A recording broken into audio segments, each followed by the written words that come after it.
सजाकच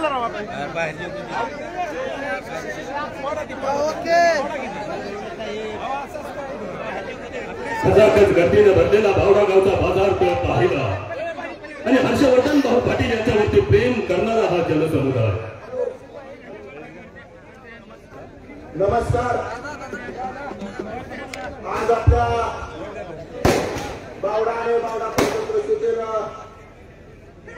स्वाभिमानाच्या लढाईमध्ये माननीय हर्षवर्धनजी पाटील साहेब यांच्या खांद्याला खांदा करणाऱ्या सर्वसामान्य मतदार आणि व्यासपीठावरील सन्माननीय नेतेगण यांना मानाचा मुद्रा करतो.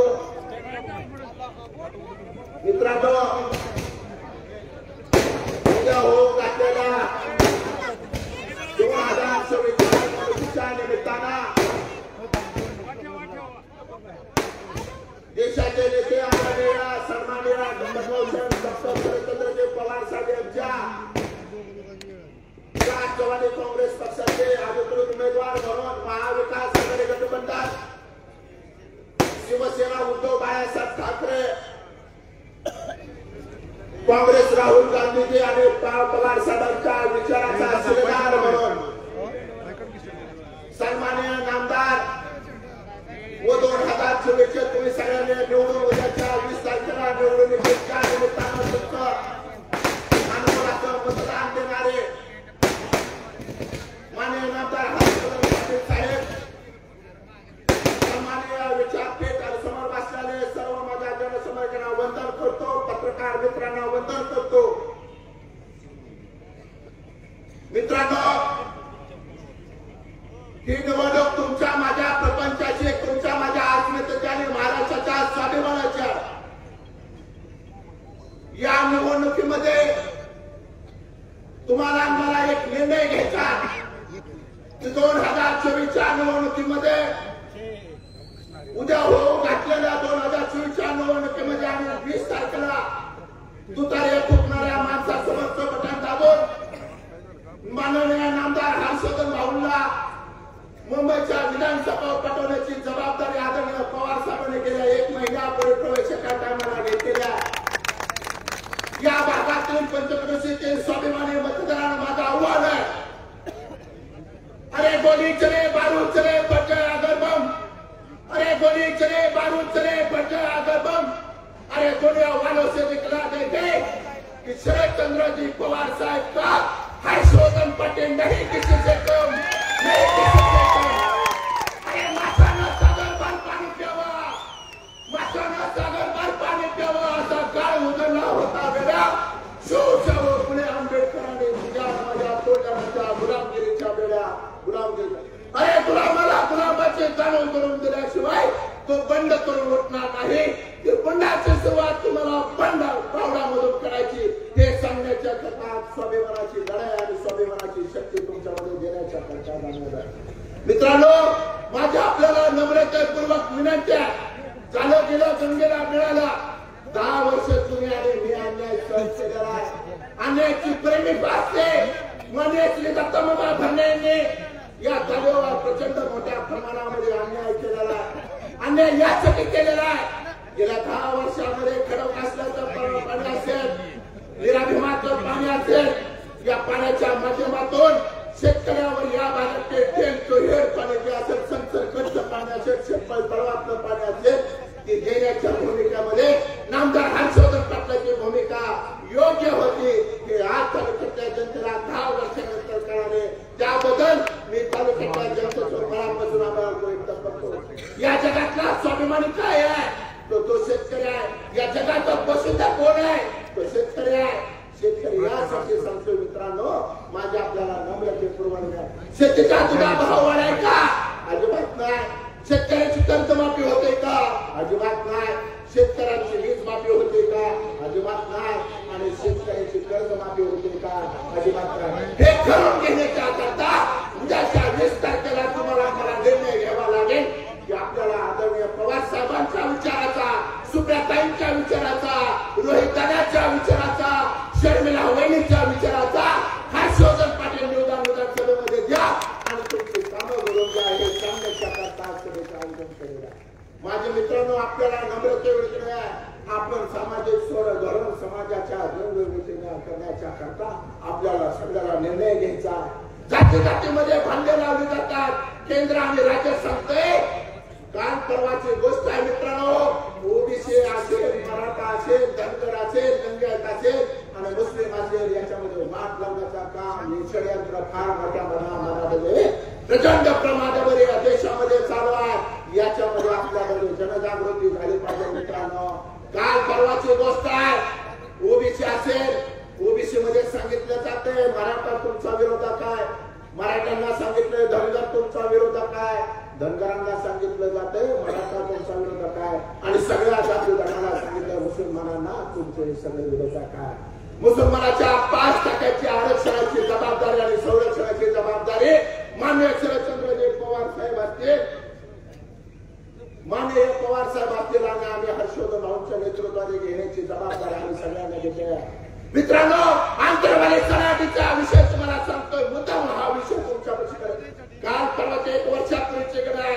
जरंगे पाटलांच्या नेतृत्वाखाली मराठा समाजाचं आरक्षण चालू होतंय. होय, आमच्या आरक्षणाची जबाबदारी, आरक्षण आमच्या हाताचं आहे, नाही कुणाच्या बापाचं. आरक्षणासाठी माझ्या माता माऊलीला रक्तबंबाळ होऊन मारहाण केलेला आहे.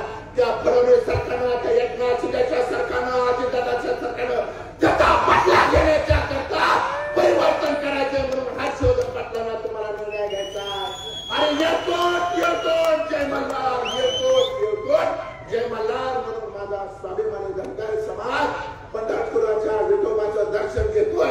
1-2 वर्षापूर्वी नव्हे तर 10 वर्षापूर्वी बारामतीमध्ये आरक्षणाची जबाबदारी घेतोय आणि त्यावेळेस पहिल्याच कॅबिनेट मध्ये तुम्हाला आरक्षण दिलं म्हणून सांगितलं जातं.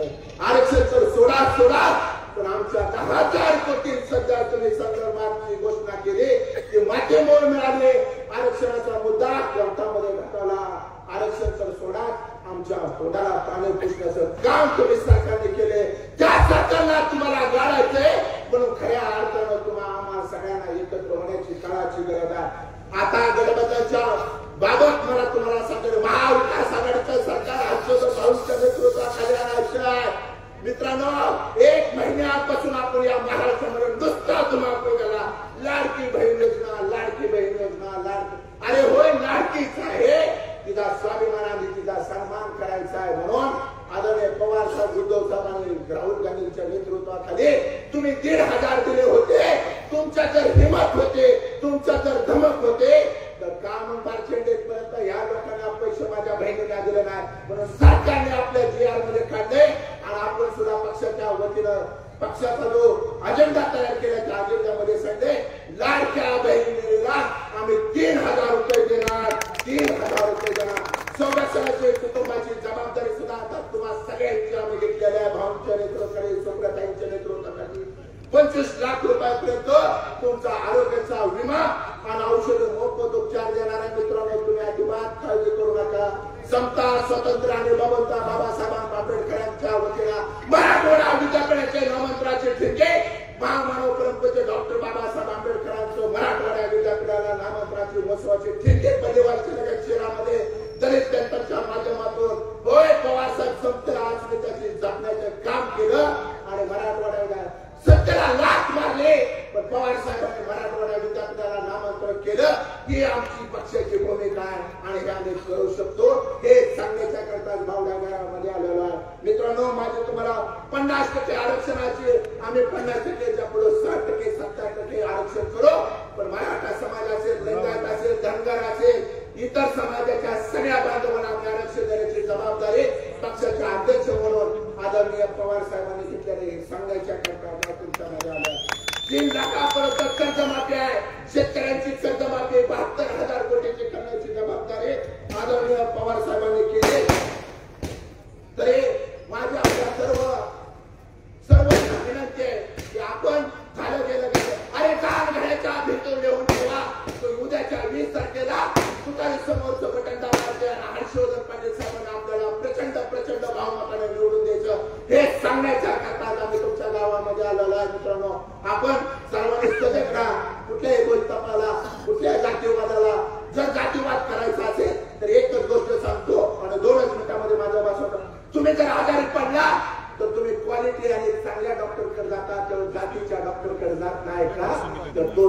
चांगला आहे तसं मतदान करताना सुद्धा जातीच्या माणसासाठी करू नका, विकासासाठी तुम्ही मतदान करा हे सांगण्याचं एकदा माझ्यासाठी हर्षवर्धन पाटील सुखदेव आणि पवार साहेबांचं समर्थन करायचे म्हणून हात वर करा आणि दाखवून द्या हा तालुका पालखीला हर्षवर्धन पाटील साहेबांचा आहे आणि तो कायम राहणार आहे. 10 वर्षाची मळमळ तुमच्या माझ्यामध्ये आलेली आहे ती तुम्ही बाहेर काढा हीच विनंती करतो. बोलण्याच्या भरामध्ये जर काही चुकीचं बोलला असेल तर क्षमस्व करा तुमचा कार्यकर्ता म्हणून. जय जवान, जय किसान, जय ज्योती, जय क्रांती, जय भीम, जय शिवराय, जय संविधान, जय मल्हार. धन्यवाद सागर दादा, मनपूर्वक धन्यवाद. या कार्यक्रमाचं प्रास्ताविक करते सन्माननीय उदय सिंहजी पाटील साहेब.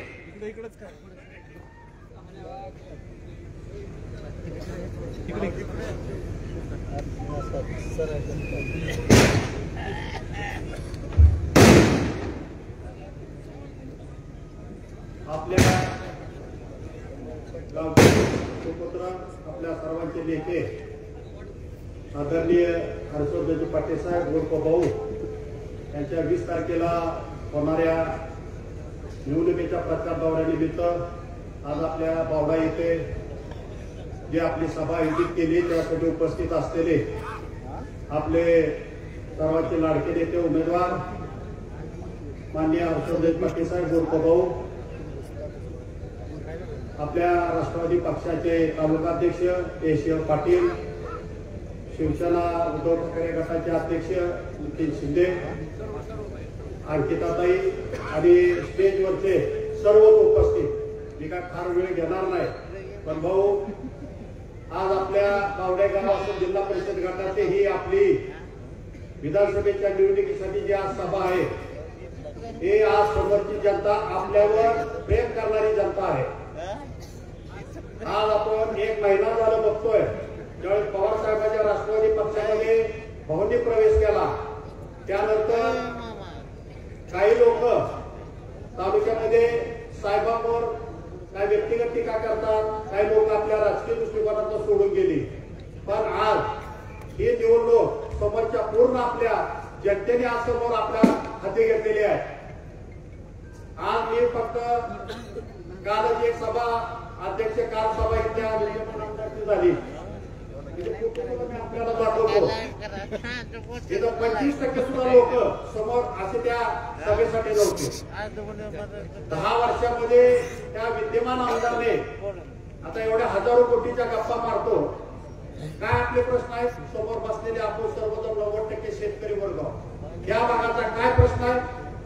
नीरा नदीचे बंधारे असते, वेळेवर पाणी दुरुस्ती, भीमा नदीवर काय भूमिगत बंधारे असते, शेतकरी तलावाचा पाण्याचा प्रश्न असतो, लाकडीपासून काय रेल्वेपर्यंतच्या काय भागला 22-22 पाण्याचा प्रश्न असतो. कसल्याही प्रकारचं नियोजन त्या विद्यमान आमदारांनी केलंय. बंधारे करायला किती पैसे लागते? 25-30 कोटी रुपये लागते. पण यांनी एवढ्या मोठ्या हजारो कोटीच्या गप्पा मारायच्या, मग हे करण्यासाठी त्याला काय अडचण होती? पण त्यांनी त्या पद्धतीने केलं नाही. फक्त व्यक्तिगत विकास आणि आपल्या जवळच्या कार्यकर्त्याचा ठेकेदारीचा विकास अशा पद्धतीने काम केलेलं आहे. शेवटी कुठल्याही लोकप्रतिनिधीला एक दूरदृष्टी ठेवून तालुक्यामध्ये विविध भागामध्ये काय ते प्रश्न आहेत कशा पद्धतीने आपण सोडवले पाहिजे याची दूरदृष्टी लागते. पण ही कसलीही दूरदृष्टी नाही. पण आज त्या विद्यमान आमदाराने कसल्याही प्रकारचं या भागासाठी शेतकऱ्यांच्यासाठी कुठलं काम केलेलं नाही. आज मला एकच सांगायचंय, आज आपल्या भागाचे अनंत प्रश्न आहेत. आज आपण मागच्या विधानसभेला मी बाकीच्या भागाचं बोलत नाही, पण एक थोड्या मताने अजून जरी आपण एक 7-7 हजाराचं मताधिक्य आपल्या जिल्हा परिषद गटाने दिलं होतं, त्यामध्ये अजून थोडं मताधिक्य आपलं असतं तर ही वेळ आपल्याला आली नसती. म्हणून आज ही वेळ महत्वाची आहे. काय नेते मंडळी भोगला, काय पद भोगले, मान सन्मान भोगला ते आपल्याला सोडून गेली. आमच्या जे काही लोक गेली. फक्त मला समोर बसलेल्या एका सगळ्या जनतेला सांगायचे, मी सुद्धा आज 1998 पासून राजकारणामध्ये विविध प्रकारची पद भावनीत मला दिली, विविध सन्मान दिला, मान सन्मान दिला, अजूनही पद भावनी दिली. मग मी भावना काय वेगळ्या प्रकारे वागायची काय गरज आहे? सर्वसामान्य माणसाला सगळं माहित असतं. काय मला काय व्यक्तिगत जायचं नाही, सगळ्या गोष्टी सगळ्यांना माहित असतात. ज्यांनी आई वडिलांप्रमाणे प्रेम केलं, आज आमच्यावर प्रेम केलं आणि भविष्यामध्ये सुद्धा आमच्या सगळ्या करतायत. पण ज्यावेळेस राजकीय ही वेळ येते, ज्यावेळेस राजकीय या गोष्टी येतात, त्यावेळेस अशा पद्धतीने आपल्या माणसाने सुद्धा पुढे भविष्यामध्ये असं वागू नये आणि व्यक्तिगत बोलू नये. बोलण्यासारख्या बऱ्याच गोष्टी असतात, पण काय गोष्टी झाकून ठेवायच्या असते. त्यामुळं समोरच्या आपल्या जनतेला, पावड्यातल्या असतील, भागातल्या सर्व जनतेला आपल्याला माहित आहे की आज भाऊंनी कोणासाठी केलं, प्रत्येक गोष्टी केल्या. मला एकच सांगायचंय, सगळ्या आपल्या भागातल्या अडचणी असते, काय आपल्या वेगवेगळे प्रश्न असते. आज उद्या बाबा आपले आमदार झाल्यानंतर, पवार साहेबांच्या राष्ट्रवादी पक्षातून आमदार झाल्यानंतर, आज आपली महाविकास आघाडीची सत्ता आल्यानंतर, त्या दिवशी पवार साहेबांनी सांगितले, आपलं सरकार आल्यानंतर भाऊ आमदार नाही नामदार म्हणून आपले जाणारे हे सगळे प्रश्न भविष्यामध्ये आपल्या भागातले सर्व भागाच्या माध्यमातून आपण आज सोडवणार आहोत. फक्त ही एकच वेळ ही महत्वाची आपल्या भागाच्या दृष्टिकोनातून आहे. त्यामुळे आपण सर्वांनी अशा पद्धतीचं मतदान केलं पाहिजे. शेवटी आपल्या सुद्धा बवडेगाव असं भागातले आपले भाऊ आपले भूमिपुत्र आहेत. आज आपण तालुक्यामध्ये आज आपल्या भाऊला एकत्र करण्याचा प्रयत्न राजकीय दृष्टिकोनातून केला जातो. तसा पवार साहेबांच्या बाबतीत, सुप्रियाताईंच्या बाबतीत, लोकसभेमध्ये ज्या बाबतीत इलेक्शनला केला होता त्या पद्धतीने आज राजकीय दृष्टिकोनातून आज भाऊच्या बाबतीत करतो. मग आज आपल्या गावातल्या प्रत्येक नागरिकाला, प्रत्येक समाजाच्या नागरिकाला आज आपण ईर्षेने पेटलं पाहिजे. ज्यावेळेस आपल्या घरावर आक्रमण होतं, आपल्या घरावर वेगळ्या प्रकारचे सगळे काही लोक वेगळ्या प्रकारे आक्रमण करतात, त्यावेळेस घरातले आपण एक कुटुंब आहोत. बावडा गावात बावडा जिल्हा परिषद गट असो, त्यावेळेस कुटुंबातील सगळ्यांनी एकत्र आपण सामोरं जातो. त्याप्रमाणे आज प्रत्येक गावातील कार्यकर्त्यांनी आज ईर्षेने पेटलं पाहिजे. राहिले 4 दिवस आणि अशा पद्धतीचं मताधिक्य दिलं पाहिजे की जी भाऊची अपेक्षा आहे, बावडा नाट्यवाडी जिल्हा परिषद गटाचं 10,000 मताधिक्य आज आपल्या भावना द्यायचं, अशा पद्धतीने आपण कार्यकर्त्यांनी काम करावं. आणि येणाऱ्या 20 तारखेला आपले भाऊ जे तुतार वाजवणार चिन्ह आहे, तुतार वाजवणार माणूस हे जे चिन्ह आहे, त्याच्यावर आपण सर्वांनी मतदान करावं अशी विनंती करून मी माझे 2 शब्द संपवतो. जय हिंद, जय महाराष्ट्र.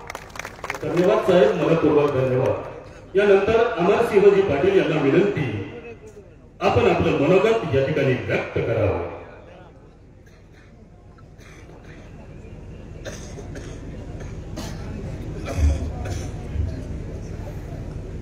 दोन 2024च्या होऊ घातलेल्या विधानसभेच्या निवडणुकीसाठी उपस्थित असलेले आमच्या गावचे सुपुत्र, महाराष्ट्र राज्याचे माजी मंत्री माननीय हर्षवर्धन पाटील यांच्या प्रचारार्थ आज त्यांच्याच गावात, त्यांच्या जन्मगावात आज ही सभा होत आहे. अनेक सभा या बावडे गावाला आजपर्यंत काढल्या आणि आदरणीय स्वर्गवासी शंकरराव बाजीराव पाटील यांचं जन्मगावातून बावडा झाले आणि ज्या बावड्यानं या महाराष्ट्राला असे शंकरराव भाऊंसारखे नेते दिलेले, असं हे बावडा गावाचं वैशिष्ट्य आहे. आज इथे उपस्थित असलेले सर्व व्यासपीठ, आज 2 निवडणुका आपण भाऊंच्या केल्या, 2009ची, 14ची आणि 19ची. त्यामध्ये काय घडलं काय नाही घडलं बऱ्याचशा कार्यकर्त्यांना माहिती आहे. परंतु उद्याच्या 24 तारखेच्या निवडणुकीमध्ये जो काय निर्णय, राजकीय निर्णय भाऊंनी केलेला आहे, त्या राजकीय निर्णयाच्या, त्यांच्या निर्णयाच्या पाठीशी बावडेकर मंडळी ही 100% उभी राहणार. त्याबद्दल कुठल्याही मनामध्ये आमचा शंका आहे. परंतु आपण आता राहिले 4 दिवस, येणाऱ्या काळामध्ये या 4 दिवसामध्ये आपण सर्व लोकांनी, कार्यकर्त्यांनी, मतदारांनी सतर्क राहून आपण भाऊंच्या पाठीशी उभं राहून हे मतदान घडवून आणण्याचे फार मोठा प्रयत्न आपल्याला बावडा आणि इतिहास सांगायचा झाला तर अनेक नेते, अनेक भाऊ असतील, हर्षवर्धन भाऊ असतील किंवा शहाजीबाबू असतील, यांनी बरेच लोक निर्माण केली आणि जातीपातीचं राजकारण न करता सर्व समाज घटकांना बरोबर घेऊन जाण्याचा प्रयत्न केलेला आहे. पण आज गेल्या 10 वर्षामध्ये काय सर्व जनतेला माहिती आहे, त्यामुळे त्या खोलात काही शिरणार नाही. परंतु येणारा काळ हा अतिशय उज्ज्वल असणार आहे बावडे गावासाठी आणि बावडे गावाचा हा राजकीय प्रवास 1952 सालापासून चालू झालेला आहे. आज 2024 मध्ये पुन्हा आपल्याला ह्या गावाचं नाव महाराष्ट्रामध्ये उज्ज्वल करायचे आणि म्हणून आपण त्यांच्या पाठीशी उभं राहणं आवश्यक आहे. आणि मला खात्री बाबा हे नाही, परंतु आपण आपले काही पाहुणे मित्र जे आसपासच्या परिसरातील असतील त्यांना सुद्धा आपण प्रवृत्त केलं पाहिजे. आणि ही झालेली 10 वर्षाची लहान कारकीर्द आहे की आपल्याला स्वच्छ करून येणाऱ्या काळामध्ये एक चांगली प्रतिमा असणारा उमेदवार प्रत्येकाची ओळख आहे. प्रश्न त्यांना माहिती आहे आणि किती पाहिजे 20 किती पाहिजे हे सगळ्या गोष्टी त्यांना पाठ आहे. आणि प्रशासनाचा उत्कृष्ट अनुभव असणारा नेता हे सर्टिफिकेट माननीय शरदचंद्र पवार साहेबांनी त्यांना पवार साहेबांना दिलेलं असल्यामुळं त्यांची काय वेगळी ओळख सांगणार नाही. त्यामुळे येणाऱ्या निवडणुकीमध्ये आपण ठामपणानं हर्षवर्धन भाऊंच्या पाठीशी उभं राहून तुतारी फुटणारा माणूस याच्यासमोर पटनासमोर मतदान करून सहकार्य करण्याची विनंती सर्वांना मी करतो आणि माझे 2 शब्द संपवतो. जय हिंद, जय महाराष्ट्र. धन्यवाद दादा, मनपूर्वक धन्यवाद. दरम्यानच्या काळात सराटी येथून एक युवकांची रॅली या ठिकाणी आलेली आहे. तरुण एकत्र झाला, क्रांतीकडे या ठिकाणी सन्मान्य मनोज भाऊ पाटील यांना विनंती, आपण आपलं मनोगत व्यक्त करावं. आजच्या या सभेचे आपले प्रमुख हर्षभाऊ सर्व असतील, जास्त बोलणार नाही, सगळ्यांची भाषणं आपल्याला ऐकायची आहे. पण भाऊ केले ते कावळे, राहिले ते मावळे. आणि घरातला असो कुठला पाहुणा रावळा असो, कोणी जरी गेलं तर भाऊ तुमच्यावर प्रेम करणारी जोपर्यंत ही जनता आहे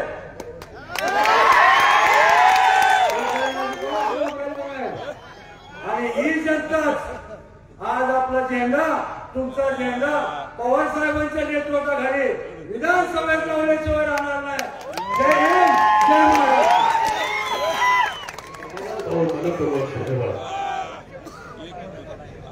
राष्ट्रवादी काँग्रेस शरदचंद्र पवार पक्षाचे ज्येष्ठ नेते सन्मान्य अशोकभाऊ घोगरे यांना विनंती, आपण आपलं मनोगत या ठिकाणी व्यक्त करावं. आजच्या या प्रचार सभेला उपस्थित असलेले आपल्या सर्वांचे नेते आणि इंदापूर तालुक्याचे लोकप्रिय उमेदवार माननीय हर्षवर्धन पाटील साहेब, व्यासपीठावर असणारे सर्व नेते मंडळी, बंधू आणि भगिनी, आज या ठिकाणी प्रचाराची सभा या ठिकाणी घेतली. मला आतापर्यंत रेकॉर्ड ब्रेक सभा आज या ठिकाणी मला दिसते. याचं कारण असं आहे की या 10 वर्षामध्ये असलेली खतखत, मित्र, या 10 वर्षामधली खतखत, ज्या वेळेस आम्ही 10 वर्षापूर्वी आम्ही हर्षवर्धन भाऊच्या विरोधात होतो, आम्ही भरणे मामाच्या बाजूने होतो, भरणे मामाला आम्ही या ठिकाणी निवडून दिलं आणि निवडून दिल्यानंतर मित्र हा महाशय त्यावेळेस आम्हाला कळला की कसा आहे कसा नाही. पहिल्या 5 वर्षामध्ये आम्हाला 1 रुपयाचं काम आम्ही जर एखादा सांगितलं तर त्या ठिकाणी कधीच त्यांनी मंजूर केलेलं नाही. आम्हाला सातत्याने राजकारणातून बघायला कसं जाईल, आज तुमच्या माणसाने आतापर्यंत या ठिकाणी मनामध्ये घेऊन हे राजकारण केलं. काय केलं राजकारण या 10 वर्षाच्या काळामध्ये? या 10 वर्ष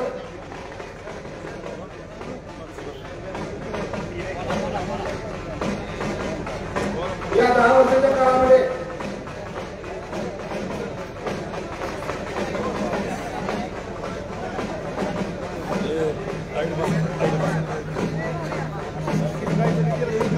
या ठिकाणी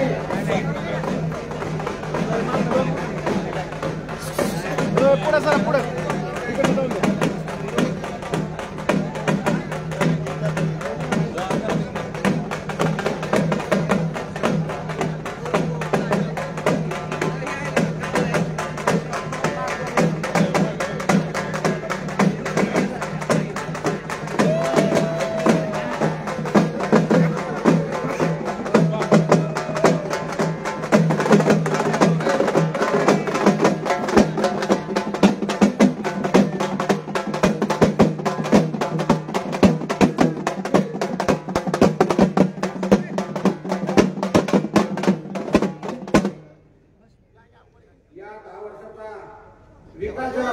होता तर काय परिस्थिती झाली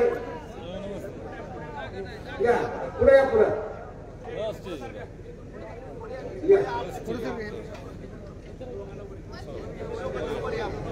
इकडे जागा राहू द्या या तालुक्यामध्ये काय विकास केला ही बाकीची इकडे सर काय इकडे जातील म्हणजे या बावडे भागामध्ये काय वेगवेगळ्या काही अंगणात आहे परंतु या ठिकाणी पाण्याचा प्रश्न आहे या ठिकाणी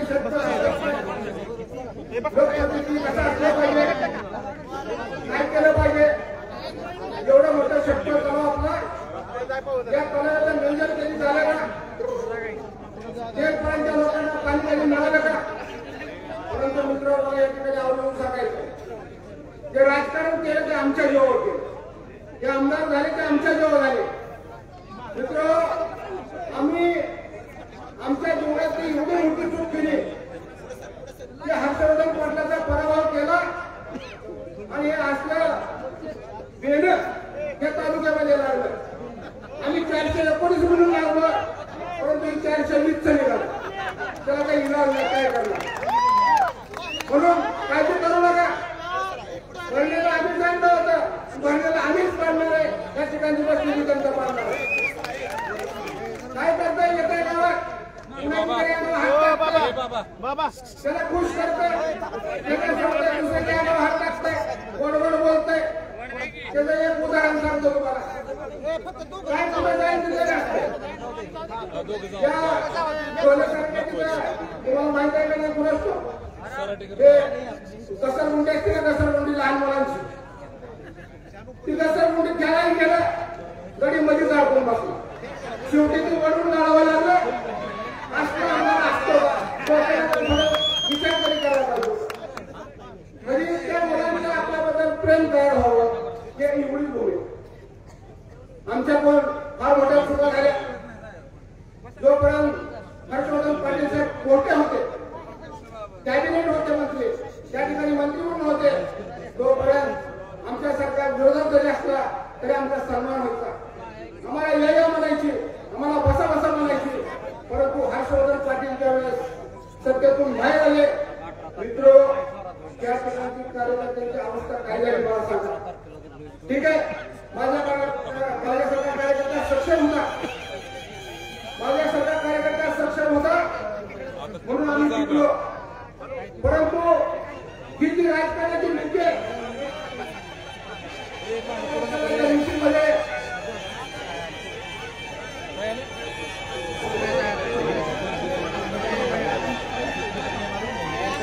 त्या राजकारणाच्या नीतीमध्ये आपलं एवढं मोठं नुकसान झालं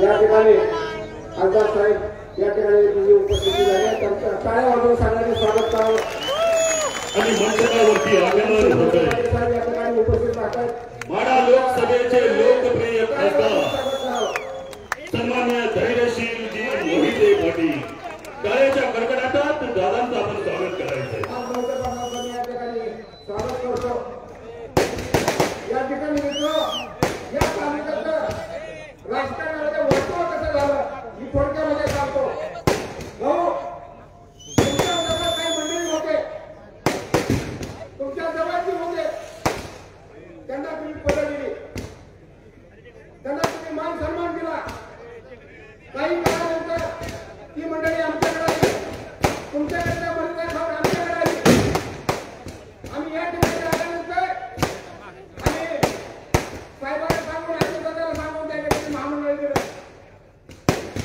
काही नाही सोने येणे सोनाईचा मूळ आम्ही आहे त्या सोनाई स्थापन करताना फाउंडर म्हणून आम्ही त्या मंडळी होतो परंतु या महाशयाने आम्हाला कधी त्याच्यात आणून टाकलं तेच आम्हाला होईल आज काय सांगतायत विकासाच्या गप्पा सांगतायत कुणाचा विकास मित्र त्यांचाच आहे कसा विकास त्यांचा मी तुम्हाला सांगतो आज एवढी मोठी सोन्याचं गाव त्या ठिकाणी उभा राहिले ठीक आहे मानवदादा तुम्ही उद्योजक म्हणून चांगलाय तुम्ही धंद्यावाईक म्हणून चांगलाय परंतु आमच्या ह्या समाजासाठी तुम्ही आमचं दूध घेऊन आमच्या जीवावर तुम्ही मोठं झालेला हे तुम्ही विसरू नका. परंतु हे करत असताना ही सोडा एवढं करत असताना मला एकच सांगायचं, या तालुक्यामध्ये माने दादाचे किती टँकर आहेत मला सांगा. एका कार्यकर्त्याचं उभं राहून इथे एवढी सभा बसलेला आहे, एक टँकर कुठल्या कार्यकर्त्याचा का म्हणून मला सांगा. कुणाचं आहे का? असला तर उभं राहून सांगा. आता नोकरीला लागले तेव्हा शेती करताना तुम्हाला सांगतो, मजूर लागला तर आपण 4 पैसे देऊन मजुरी करून घेतो. मजुरी दिली म्हणून काय तरी फार मोठं आपलं हे केलं असं सांगायचे काही कारण नाही. विकास काय केला तरी त्याचा विकास झाला, आपला विकास झाला नाही. म्हणून ही मंडळी भाव पैसे आधी होती, परत आमच्या पैसे आली. पवार साहेबांकडून त्याचा फायदा घेतला. आमच्या शेजारी त्या महाशयाने तर काय कळत घ्यायला कुठं आहे तेच कळलं. आम्ही यांना आमदार करायला चाललो.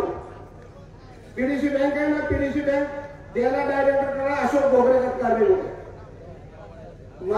ज्यावेळेस या ठिकाणी मार्केट कमिटी निवडणूक लागली भाऊ पाठीमागच्या वेळेस, तेव्हा तुम्ही मला सांगितलं की तुझी साथ घे, तुला चेअरमन करतो. मी जर त्या टायमाला गेलो असतो ना, मी चेअरमन झाला असतो. हे महाशयाला काय सगळी पडली. परंतु आम्ही निष्ठेने त्या ठिकाणी राहिलो, पवार साहेबांचं निष्ठेने काम केलं. परंतु ह्या महाशयाला काय सांगता येईना. रक्तावर मानेदारांची दोघं एकत्र होती बघा. भाऊचं त्याचं पटत माने बहिणी मामाचं त्याचं पटला, भाऊचं त्याचं पटला, आणि परत मानेदान त्याचं बी पटला. आता काय करायला पाहिजे मला सांग. जर पटत नव्हतं तर लय हिंमत होती स्वतः अपक्ष फॉर्म भरायचा आणि निवडणुकीला भरायचं. परंतु त्या कार्यकर्त्याचं वाटोळं करायचं. भाऊनी जवळ घेऊन 4-5 डायरेक्टर त्यांनी सांगायचे आणि भाऊनी घ्यायचे आणि मग मला ही माझे डायरेक्टर. त्या अशी पद्धतीच्या राजकारणामध्ये चालू आहे. म्हणून या तालुक्यामध्ये काय ब्लॅक मिलर आहे. आता आपल्यापासून भाऊ बघायला गेले, आता त्या टोळी गेले, आता ते टोळे सुद्धा पुढल्या वर्षी बघा तिथे एक ठेवत नाही. ते एखाद्या टोळी जर समजा लांडगा शिरला ना, की फारसा बाळ होऊन बाहेर येतो. आता ही लांडगा बाहेर गेला, मला भाव तुम्हाला सूट लागले. ही जनता दिसते ना, ही 2 लांडगं होतं, त्या लांडग्यापासून लांडगं बघलेलं गेलं म्हणून तुम्हाला ही जनता दिसते. म्हणून मला भाऊ तुम्हाला सांगायचं, या ठिकाणची जनता आहे, त्या जनतेला तुम्ही विसरू नका. कार्यकर्ता ठीक आहे, काय कार्यकर्ते लुडू बुकडे करतात, स्वतःसाठी करतात. परंतु प्रामाणिकपणे असणारा कार्यकर्ता, तुम्ही त्याला न्याय दिला पाहिजे, तुम्ही त्याला पायावर उभा केलं पाहिजे. ही पद्धत जर तुम्ही ठेवली तर भाऊ इथून पुढच्या राजकारणामध्ये तुम्हाला कधीही कमी पडणार नाही. म्हणून मला या ठिकाणी पाण्याचा प्रश्न निराळचे बंधारे काल काय सांगितलं भाषणाने ते आम्ही दत्तक घेतलं. म्हणजे अजितदादा काय झोपला होता काय 15 वर्षात? हे दत्तक घ्यायला काय नको म्हणलं होतं का? अजितदादांनी या इंदापूर तालुक्यामध्ये आपल्यावर एवढा मोठा अन्याय केला. अजितदादाला सुद्धा राजकारणात आणणारा अशोक भोगरेच आहे. पहिलं स्टेज इथं होतं. अजितदादाला पाय थरथर कापून इथं भाषण केलं गेलंय का मला सांग. म्हणून मला या ठिकाणी सांगायचं, ही सगळी लबाड मंडळी आहे. हर्षवर्धन पाटलांना दाबायचं काम काय केलं? हर्षवर्धन पाटील बुद्धिवान आहे. हर्षवर्धन पाटलाचं इंग्लिशवर कमांड आहे, हिंदीवर कमांड आहे आणि अभ्यास आहे. म्हणून हा माणूस आपल्या पुढे जाईल. म्हणून त्यांना पाडायचं कसं, त्यांचं पराभव करायचा का, ह्या पद्धतीनं मित्र हे प्लॅनिंग सगळं झालेलं होतं. आज ठीक आहे, आज 10 वर्ष तुम्ही सतत बाहेर आहे. भाऊ एक लक्षात ठेवा, आम्ही ज्या पद्धतीने तुम्हाला विरोध केला आम्हाला माहित आहे. त्याचं एक उदाहरण तुम्हाला सांगतो. इथं माणगाव हायस्कूल माझं आहे. त्या हायस्कूलला 25 लाख रुपये साहेबांनी पैसे टाकले. ते कशासाठी? माझ्यासाठी नाही टाकले. त्या ठिकाणी बांधकाम करावं, चांगली इमारत उभा राहावी म्हणून पैसे टाकले. त्या पैसे टाकल्यानंतर ह्या महाशयाने वडिलांनी ते कॅन्सल केले. किती वाईट काम केलं बघा. त्याचं दुसरं उदाहरण सांगतो. भाऊ कॅबिनेट मंत्री होते. कॅबिनेट मंत्री असताना गिरवीच्या हायस्कूलला भाऊनी मला 15 लाख रुपये टाकले आणि संध्याकाळी फोन केला, म्हणजे असं तुझ्या हायस्कूलला मी 15 लाख रुपये टाकले.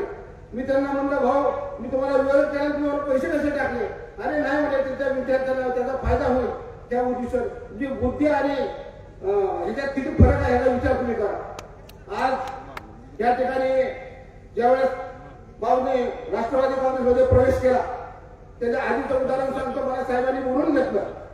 बोलून घेतल्यानंतर म्हणजे काय करायचं असो, काय परिस्थिती आहे.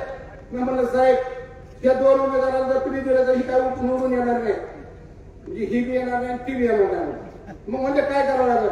म्हणजे तुम्हाला निवडून आणायचं असेल, आम्ही स्वतः 82 सालापासून तुमचं काम करतोय, आम्ही सतत सत्तेच्या बाहेर आहे. निवडून आणायचं असेल तर तुम्ही हा शोधन पटला तुम्ही तिकीट दिलं पाहिजे. आणि म्हणजे कसं द्यायचं म्हणजे काय ते काय सोडणार आहे म्हणलं सोडणार आहे. म्हणून आम्ही सगळी इथं तहसील पाटील आहेत, सागर आहेत, बरीच मंडळी आहेत, परिसरात आहेत. आम्ही सगळ्यांनी आम्ही साहेबांना सांगितलं साहेब तुम्ही जो निर्णय घ्याल तो आम्हाला मान्य आहे. आणि त्याच्यानंतर खायची प्रक्रिया झाली. भाऊ राष्ट्रवादीत आले, भाऊचा सत्कार झाला, त्याचा आदर सत्कार झाला, सगळं झालं. म्हणून मला या ठिकाणी सांगायचं की आतापर्यंत कसं होतं, अजितदादा आपल्याला विरोध करायचा, इंदापूर तालुक्याला काही मिळून द्यायचं नाही. आता मला सांगा 6,500 कोटी आणले म्हणत आहेत. 6,500 कोटीचे बावडे किती आले, तुम्हाला काय फायदा झाला का, कशाला फायदा झाला मला सांगा. म्हणून मला आपल्याला विनंती करायची, आम्ही ज्या चुका केल्या त्या तुम्ही करू नका. तुम्हाला गोड म्हणून काहीतरी करतील, उद्या पैसे देतील, काय देतील पैसे सुद्धा घ्या. काय ह्यांच्या बापाला कमी होणार नाही, आपलेच पैसे. म्हणून उद्याची निवडणूक फार महत्वाची आहे. या निवडणुकीमध्ये आपण सर्वांनी, आज आम्ही तालुक्यामध्ये फिरतोय, एवढं मोठं चांगलं वातावरण आहे तुम्हाला सांगतो. आणि पवार साहेब म्हणलं तर विचारच करायचं काम नाही. आज काय परिस्थिती आहे, काय उमेदवारांनी अपक्ष उभं राहिले, तो तरी मिळले नाही म्हणून अपक्ष उभं राहिले. म्हणजे ही परिस्थिती महाराष्ट्रामध्ये झाली. त्या महाराष्ट्रामध्ये निश्चितपणे आपलं महाविकास आघाडीचं सरकार आल्याशिवाय राहणार नाही. सरकार आल्यानंतर भाव त्या ठिकाणी कॅबिनेट मध्ये 100% होणार ही आज ठिकाणी सांगतो. त्या ठिकाणी आपण सर्वजण इतक्या मोठ्या संख्येने उपस्थित राहिला त्याबद्दल मी आपल्या सर्वांचे आभार मानतो आणि माझे 2 शब्द संपवतो. जय हिंद, जय महाराष्ट्र. धन्यवाद भाऊ, मनपूर्वक धन्यवाद. अंतुर्णे येथील कार्यकर्ते नाना गवळी यांना विनंती, आपण आपलं मनोगत अगदी थोडक्यात व्यक्त करायचे. रामकृष्ण हरी.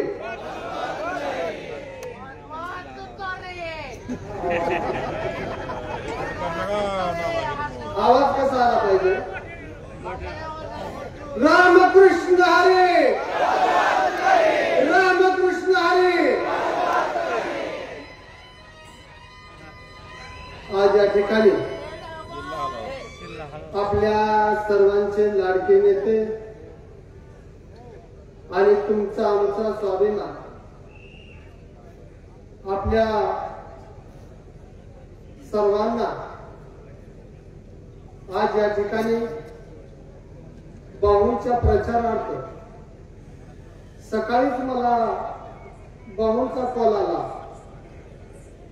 त्यानंतर लगेच ताईंचा देखील कॉल आला आणि त्यानंतर आपले शिलेदार रोहित दादांचा देखील कॉल आला आणि लगेच सांगितलं की नाना आपल्याला स्वाभिमान जपायचा. खर तर मला आज या ठिकाणी आनंद होतोय. निवडणुका 2, एक लोकसभा आणि दुसरी आता विधानसभा. भाऊ या गोष्टीचा मला आनंद होतोय की लोकसभेला मला एक माझी मोठी बहीण मिळाली आणि आज विधानसभेत माझा मला मोठा भाव मिळाला. त्याचा सार्थ अभिमान ह्या नाना गवळीला. मी कुणावर टीका टिप्पणी करणार नाही, मी कुणावरती अपशब्द बोलणार नाही, कारण महाराष्ट्राचा सह्याद्री आदरणीय शरद पवार यांची संस्कृती माझ्यात उतरलेली आहे. मला कुठल्याही राजकारणाचा वारसा नाही. माझे आई वडील, मी अल्पसंख्याकाचा माणूस आहे. माझे आई वडील मोलमजुरी करतात. माझा व्यवसाय हा सलूनचा. 2007 साली आदरणीय राजेंद्र पवार साहेबांनी मला स्वीकारलं, कमवानी शिका या योजनेतनं मला शिकवलं आणि भाऊ मला त्याच कारखान्यामध्ये नोकरी दिली. आणि आज जो मी दिसतोय ना हे फक्त आणि फक्त राजेंद्रदादा पवार, सुनंदा वहिनी आणि महाराष्ट्राचं उद्याचं भविष्य रोहित दादा पवार साहेबांमुळे मी दिसतोय ह्याचा मला साथ अभिमान. आज आपल्याला माहित आहे ज्याचं कर्तृत्व आणि नेतृत्व चांगलं असतं त्याला काय द्यायचं आणि घ्यायची काही गरज नसते. लोकसभेला आपण पाहिलं एकाच साईडला आमदार, खासदार, मंत्री सगळे निघून गेले आणि ताईच्या आणि पवार साहेबांच्या आणि रोहित दादांच्या पाठीमागाशी सर्वसाधारण जनता अशी थांबली. भाऊ मला आता पुढच्या सभेला ज्यावेळेस मी येईन त्यावेळेस तुम्हाला आवर्जून माझं एक सांगणे, तुम्हाला ग्राउंड मात्र मोठं निवडावं लागणार. कारण ही जनता आता मी आलोय म्हणलं की जिल्हा हल्ला का नाही आणि पाहू त्यामुळे तुम्ही महाराष्ट्रात घुमणार आहे. परत एकदा तुम्ही संसदेत काम करण्याची तुम्हाला संधी मिळणार आहे. तुम्ही कॅबिनेट मंत्री होणार आहे. परंतु एक माझं तुम्हाला सांगणे, जो माझा जो सिनेदार आहे ना कोण, रोहित दादा, ज्याची विचार करण्याची आपल्या सगळ्यांची संमती ना तिथं त्या बाबाची चालू होती. एवढं लक्षात ठेवा. मग बाहूंना का निवडलं असेल ह्याचं तुम्ही आत्मपरीक्षण करा. भाऊ अनेक वर्ष भाऊंनी काम केलेले. येणार आता किती दिवस राहिले मतदानाला 4 आणि गुलाला 23 दिवस. भाऊ 24व्या दिवशी तुम्हीच फोन करून आम्हाला सांगा की तुम्ही सांगितलं तेवढं नीड आपल्याला पडलंय गड्या. कारण रोहित काम कसं असतं, करेक्ट नियोजन, परफेक्ट करायचं. त्यामुळे नाद करायचा. आणि मी भाऊ साधा माणूस आहे, मला खूप बोलावंसं वाटतं. परंतु तुम्ही पाहिले माझ्यासारख्यावरती लोकसभेला खरोखरच अन्याय झाला. माझ्याकडे कधीही तुम्ही खिशाचा 2,000 रुपये मिळत नाही. ती विकास गाडीच्या डिझेलसाठी माझ्यावरती नाहक अन्याय झाला. पैसे वाटतो म्हणजे ह्याला बंदाटी करतोय, ह्याला नोकरी लावतो, असं करतो तसं. मी एकालाही म्हटलं नाही की मी नोकरी लावतो. दुसरी गोष्ट सांगायची महत्वाची म्हणजे मी एकालाही 1 रुपयाचा चहा पाजवू शकत नाही. का तर भाऊ माझी लायकी नाहीये. त्याच्यामुळं मला बोलायचंय. वेळ आल्यावर मी सगळं काढेन. पण आता एवढंच सांगतो, भाऊ मला म्हणाले की नाना कुठे गेलं तरी सांगतात की 4च लोक आहेत, मी, माझी पत्नी, माझी मुलगी आणि माझा मुलगा.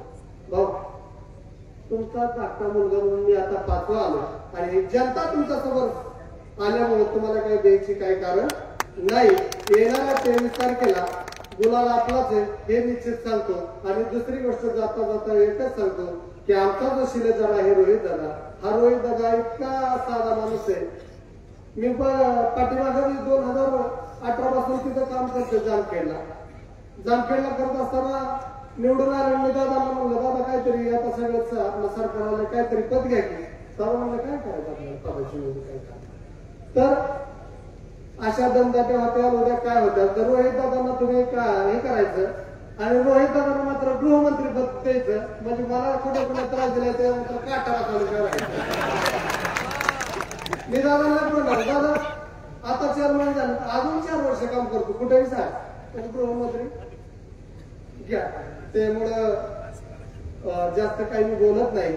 येणाऱ्या 20 तारखेला आदरणीय भाऊंचं जे चिन्ह आहे तुतारी वाजवणारा माणूस म्हणजे आपले सुप्रियता आहे, आदरणीय पवार साहेब आहेत, रोहित दादा आहेत, शर्मिला वहिनी आहेत. यांच्या स्वाभिमानाला आपल्याला हात बळकट करण्यासाठी बहुमताने निवडून द्यायचंय एवढंच या ठिकाणी सांगतो आणि थांबतो. आणि जाता जाता परत एकदा मी आहे अंकुरण्याचा आवाज फक्त अंकुरणापर्यंत गुंफला पाहिजे.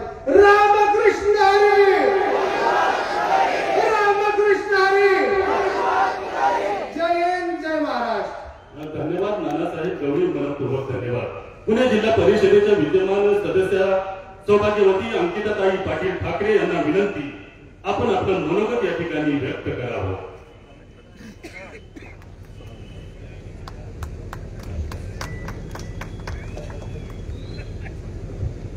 इंदापूर विधानसभेच्या प्रचाराच्या निमित्ताने उपस्थित व्यासपीठावरती ज्यांचं लवकरच आगमन होईल त्या आपल्या बारामती लोकसभेच्या लोकप्रिय खासदार सुप्रियाताई सुळे, उपस्थित खासदार धैर्यशील भैया, आपल्या इंदापूर तालुक्याचे 2024चे महाविकास आघाडीचे उमेदवार आपले सर्वांचे लाडके नेते हर्षवर्धन भाऊ पाटील, व्यासपीठावरती उपस्थित सर्वच सन्माननीय सदस्य, आज एवढ्या मोठ्या संख्येने आज आपल्या बावडा गावामधील उपस्थित सर्व आपले ज्येष्ठ मार्गदर्शक, सर्व महिला, सर्व युवक वर्ग, आमचे पत्रकार बंधू, इंदापूर विधानसभेच्या निवडणुकीचे आता मोजून 3 दिवस आपल्या सगळ्यांसमोर उरलेले आहेत आणि खऱ्या अर्थाने ही निवडणूक ही जनतेनेच हातात घेतलेली आहे. ज्या दिवशी मागच्या 7 ऑक्टोबरला भाऊंनी पवार साहेबांच्या राष्ट्रवादी काँग्रेस पक्षामध्ये साहेबांच्या प्रमुख उपस्थितीमध्ये आणि तुमच्या सर्वांच्या संमतीने जेव्हा प्रवेश केला त्या दिवसापासून इंदापूर तालुक्यामध्ये एक वेगळ्या प्रकारचं वातावरण, एक उत्साही वातावरण, एक वेगळी चेतना इंदापूर तालुक्यातील प्रत्येक जनतेमध्ये दिसतीये. आम्ही जनसंवाद यात्रा मागच्या 25 दिवसापूर्वी सुरू केली आणि 135 पेक्षा जास्त सभा इंदापूर तालुक्यातील प्रत्येक गावागावामध्ये, वाड्या वस्त्यांमध्ये जाऊन आम्ही, सागर बाबा असतील, आमच्या छायाताई, आसमाताई असतील, आम्ही सगळे जण गेलो आणि प्रचंड असा प्रतिसाद हा इंदापूर तालुक्यामधील जनतेमधून आम्हाला सगळ्यांना बघायला मिळतोय. आजचा हा जनसमुदाय बघून खऱ्या अर्थाने असं वाटतंय, असं आश्वासन मला आज सगळ्यांना बघून मिळतंय की इंदापूर तालुक्यामध्ये 23 तारखेला जोरात तुतारी वाजणार म्हणजे वाजणार. आपण सगळ्यांनी मागच्या 10 वर्षामध्ये एवढा त्रास सहन केला, एवढ्या संघर्षाला आपण सगळेजण सामोरे जात आहोत आणि हे जे विद्यमान लोकप्रतिनिधी आहेत त्यांनी 10 वर्षामध्ये एवढा प्रचंड असा भ्रष्टाचार केलाय. रस्त्यांच्या कामामध्ये, गोरगरीब जनतेच्या कामामध्ये असतील, प्रत्येक गोष्टीमध्ये जिथं जिथं त्यांनी ते म्हटले आम्ही निधी मिळवून आणलाय तिथे 20-20, 30-30% कमिशन खाऊन ह्यांनी सामान्य जनतेसाठी आलेला सगळा विकास निधी स्वतःकडे वळवला.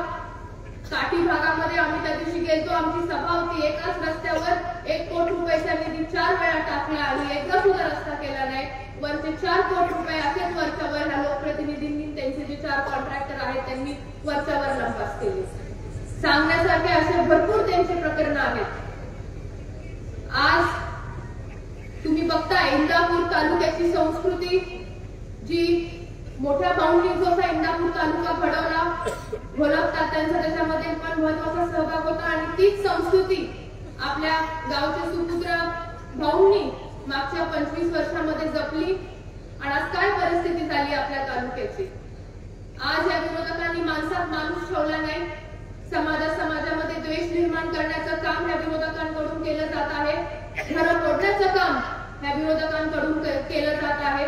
ह्याला कुठेतरी आपण सगळ्यांनी येऊन येणाऱ्या 20 तारखेला आपण उत्तर देणं अतिशय गरजेचं आहे. आज इथे आमच्या युवकांचा बेरोजगारीचा प्रश्न अतिशय गंभीर झालाय. 10,000पेक्षा जास्त युवक सुशिक्षित बेरोजगार आज आपल्या अख्ख्या तालुक्यामध्ये जात आहेत.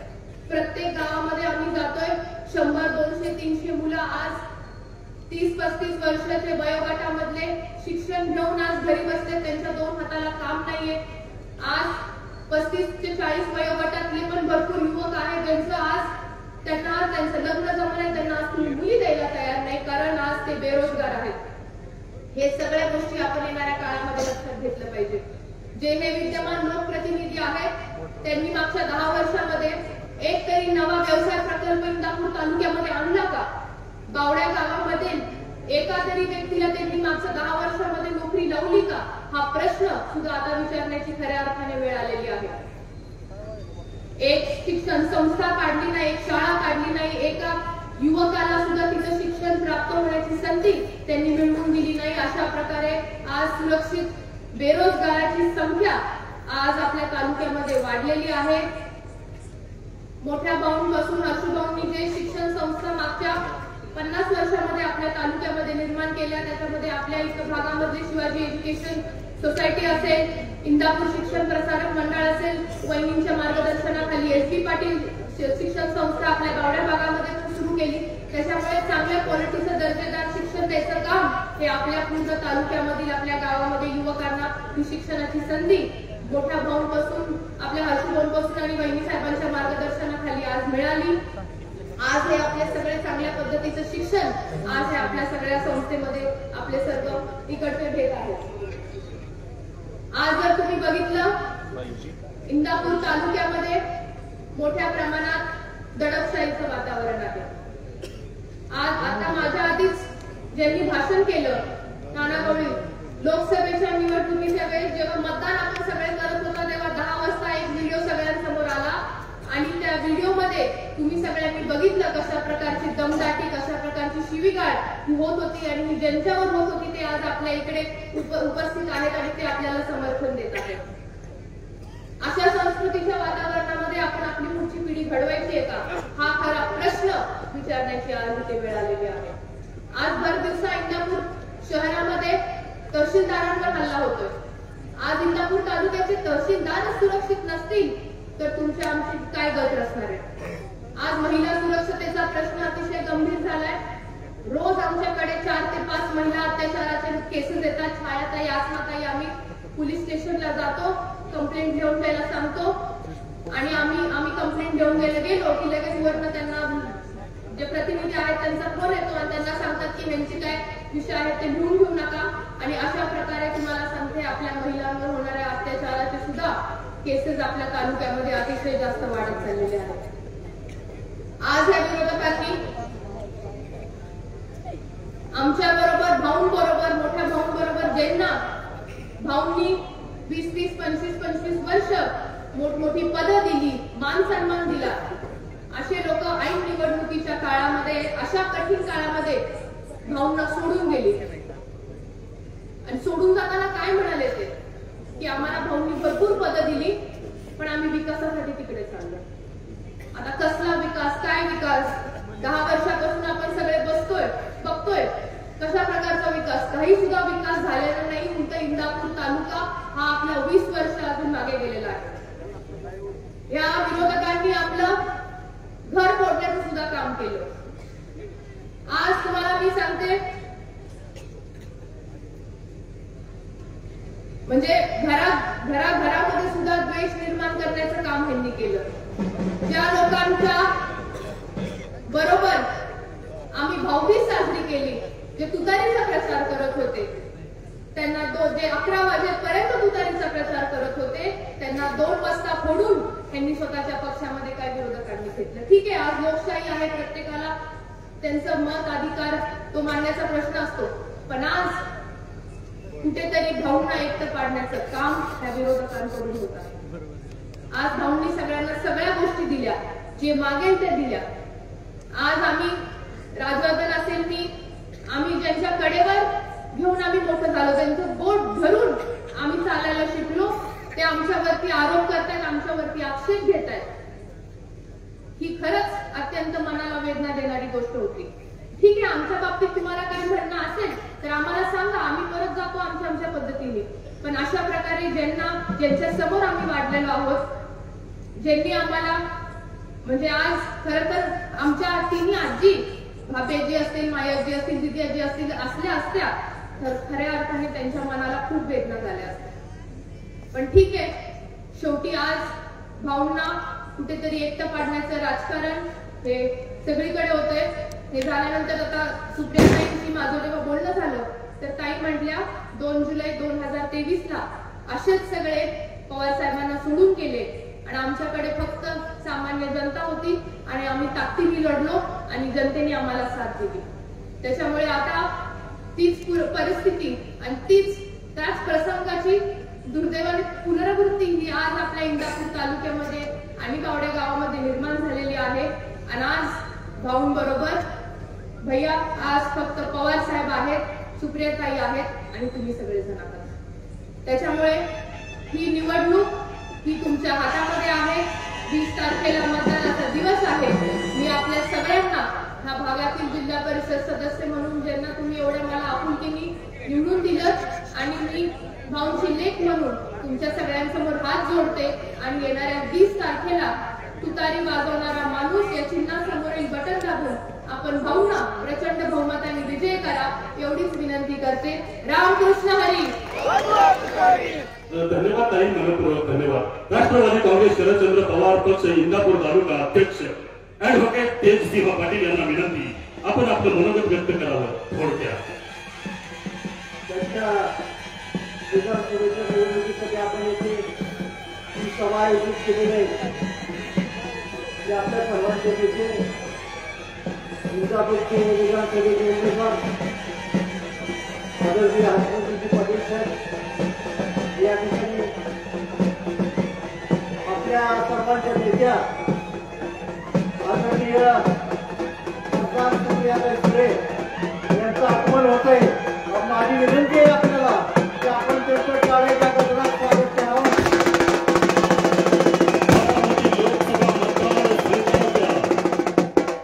महासंसद रत्न खासदार सौभाग्यवती सुप्रियाताई सुळे यांचं मंत्रालयावरती आगमन होत आहे.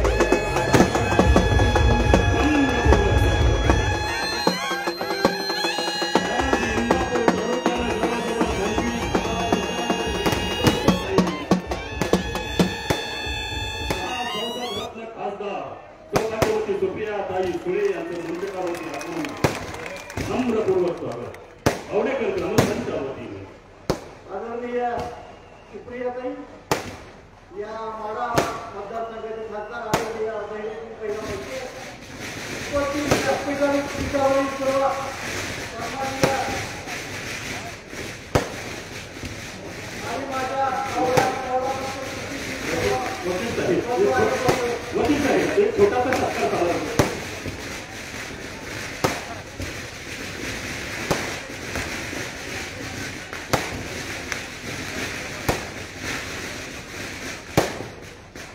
सर्वप्रथम मी 5 महिन्यापूर्वी लोकसभेला झालेल्या निवडणुकीत आपण सर्वांनी आपल्या नेत्या राष्ट्रवादी काँग्रेसच्या खासदार आदरणीय सुप्रियाताईंना या परिसरातून प्रचंड मतदान केलं. त्याबद्दल बावडा आणि बावडा परिसरातील सर्वांना मी धन्यवाद देतो, आभार मानतो आणि त्यांचं स्वागत करतो.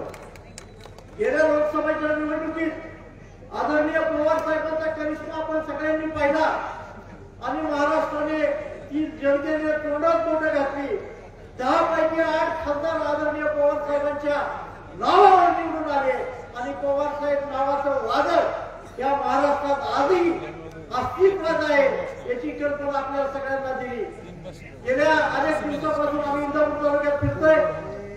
इंदापूर तालुक्यातील वातावरण दिवसेंदिवस एकतर्फा इलेक्शनकडे चाललेलं आहे.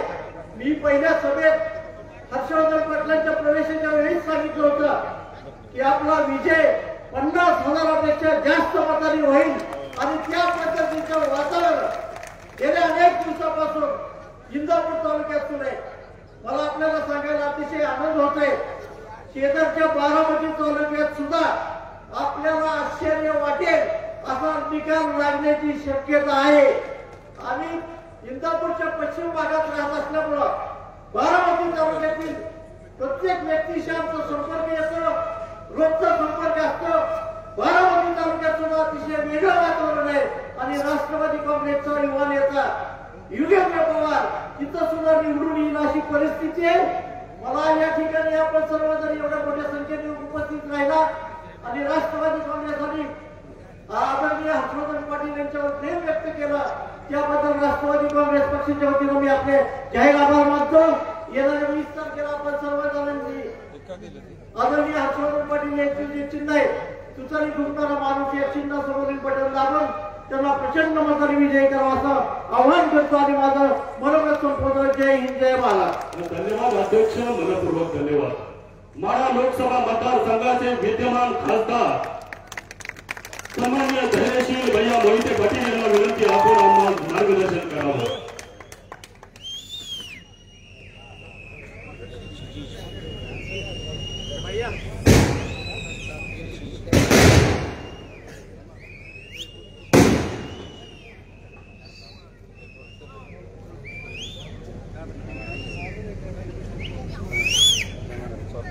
इंदापूर विधानसभा मतदारसंघाच्या प्रचारानिमित्त आमच्या नेत्या आदरणीय सुप्रियाताई, राष्ट्रवादी काँग्रेस पक्ष आणि महाविकास आघाडीचे अधिकृत उमेदवार आदरणीय हर्षवर्धन पाटील साहेब, स्टेजवर उपस्थित असलेले सर्वच निष्ठावान नेते मंडळी आणि समोर बसलेले सर्व मतदार बंधू भगिनी, विधानसभा इलेक्शन लागल्यावर आदरणीय पवार साहेबांच्या मार्गदर्शनाखाली महाविकास आघाडीनं पंचसूत्री जाहीर केली.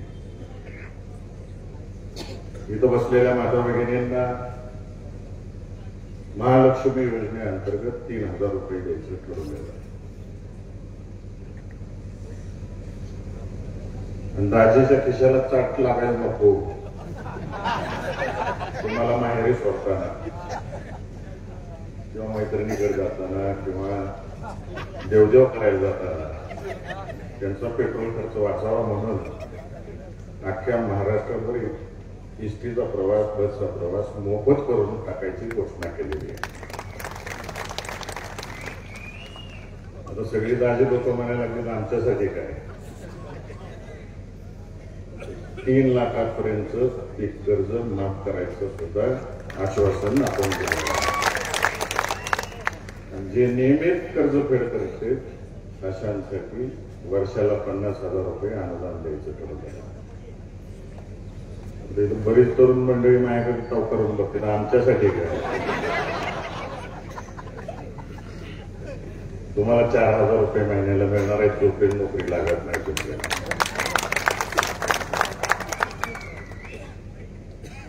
इथं बसलेल्यांना गेल्या 10 वर्षांमध्ये पंतप्रधान विमा मिळाला का कोणाला मेडिकलचा नाही ना. तर 1999 सालापासून महाविकास आघाडीचं सरकार जसं राज्यामध्ये होतं ते 2014 पर्यंत आपण सगळ्यांनी पाहिलं असेल. महात्मा फुले जन आरोग्य योजनेच्या माध्यमातून अनेकांचे ऑपरेशन मोफत शासनाने केले. म्हणून आता महाविकास आघाडीने निर्णय घेतला की आपला सरकार आल्यानंतर 25 लाखापर्यंतचे कुठलेही आजार कुटुंबाचे कव्हर केले गेले पाहिजेत आणि त्या पद्धतीचे आश्वासन दिलेलं आहे. गेली 10 वर्ष झालं महाराष्ट्रामध्ये भारतीय जनता पार्टी सरकारने हरियाणा पॅटर्न राबवायचं ठरवलं. प्रत्येक जाती धर्मामध्ये तेढ निर्माण करायचं काम केलं. एकमेकावर गेल्या 2 वर्षात तर कशी सोडून दिली हे सुद्धा आपण पाहिलेलं आहे.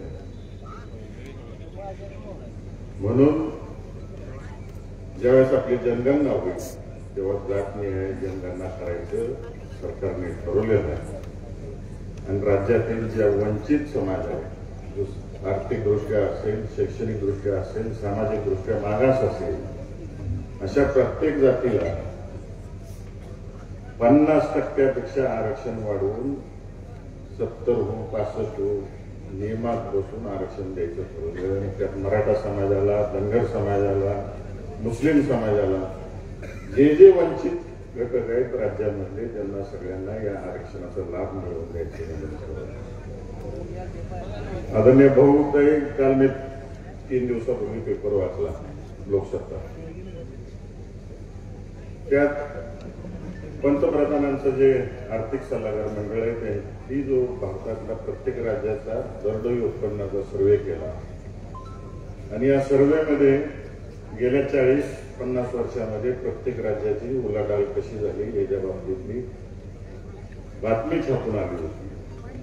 1980 साली महाराष्ट्राचं दरडोई उत्पन्न हे 14% होते. त्यानंतर ते 2010ला 15% झाले. यावेळेस कुणाचे सरकार होते बारकाईने अभ्यास करून बघा तुम्ही सगळ्यांनी. आणि 2023 साली हे 13%वर आलं. 2% कमी झालं आपलं दरडोई उत्पन्न. आणि आपल्या मागून इतर राज्यांनी गुजरातचा 8% वाढलं. त्याच पद्धतीनं तेलंगणा असेल, आंध्र असेल, तामिळनाडू असेल, हरियाणा असेल, या सगळ्या राज्यांचं दुर्दैवी उत्पन्न वाढलं. याला कारणीभूत या राज्यातलं निष्क्रिय सरकार आहे. आणि हे निष्क्रिय सरकार एवढं निष्क्रिय आहे की गेल्या 2 वर्षामध्ये तुम्ही सगळ्यांनी बघितलं असेल, फॉक्सकॉन सारखा चीप बनवणारा उद्योग ज्याची गुंतवणूक 1 लाख कोटीची होती, टाटा एअरवेज सारखा उद्योग ज्याची 1,80,00,000 कोटीची गुंतवणूक होती, आयफोन सारखा उद्योग 2 लाख कोटीची गुंतवणूक होती, औषध निर्माण पार्क उभं राहणार होतं, त्यातले बरेचसे उद्योग गेले, त्याची 80,000 कोटीची गुंतवणूक होती. परवाच मी पुढारी टीव्हीला बातमी बघितली की गेल इंडियाचा प्रकल्प सुद्धा महाराष्ट्रातून 50,000 कोटीचा बाहेर गेला. म्हणजे जवळजवळ 5 लाख रोजगार आपल्या महाराष्ट्रातला बुडाला. अशा पद्धतीने हे सरकार चालवते. फक्त यांना प्रत्येक जाती धर्मामध्ये तेढ निर्माण करायचे आणि त्याच्यावर निवडून देऊन राज्यकारभार करायचा आहे. भाऊंना आठवत असेल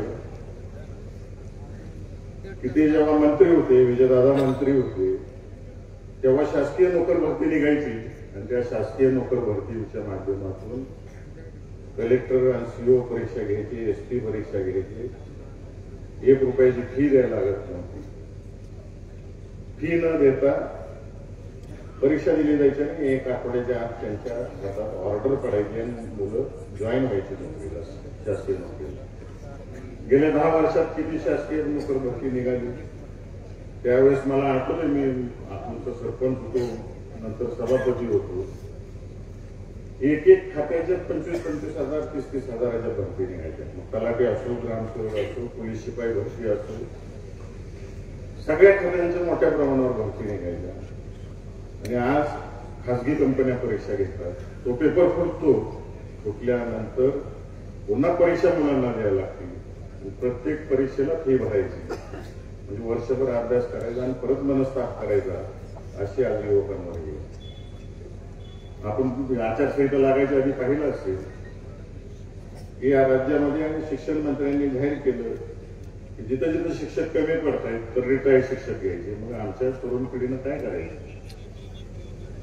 तरुणांकडे पूर्णतः दुर्लक्ष असलेलं हे सरकार. हर्षवर्धन पाटील साहेबांना का निवडून द्यायचं? कारण का भाऊंनी या राज्याच्या कारभारामध्ये काम करत असताना या ठिकाणी MIDC आली. आज तिथं 47च्या आसपास कारखाने सुरू आहेत. त्याच्या माध्यमातून प्रत्यक्ष आणि अप्रत्यक्ष 10,000 युवकांना रोजगार मिळालेला आहे. पवार साहेबांनी सिन्नरला सांगितलं, तिथं सुद्धा जवळजवळ 4,000च्या आसपास कामगार काम करतायत. अप्रत्यक्ष उल्लाटाल सुरू झाली इंदापूर तालुक्यामध्ये आणि त्यातून रोजगार उपलब्ध व्हायला लागलेला आहे. आदरणीय पवार साहेबांनी, आदरणीय हर्षवर्धन पाटील साहेबांनी मोठ्या शिक्षण संस्था उभ्या केल्या. त्यामुळे तुम्हाला पुण्याला कुठे शिक्षणाला जायची गरज नाही. इंदापुरातच आता सगळ्या पद्धतीचं शिक्षण उपलब्ध आहे. माझा सवाल आहे की या ठिकाणी ज्यांनी गेल्या 10 वर्ष, किती 10 वर्ष ना, 10 वर्षांमध्ये किती लोकांना संस्था आणल्या, संस्था उभी केली आणि सर्वसामान्यांची पोरं तिथं कामाला लागली. कुठली एखादी शिक्षण संस्था काढली? मला ऐकायला मिळतं विशेषतः माळशिरस तालुक्यातले बरेच कॉन्ट्रॅक्टर लोक इकडे येते.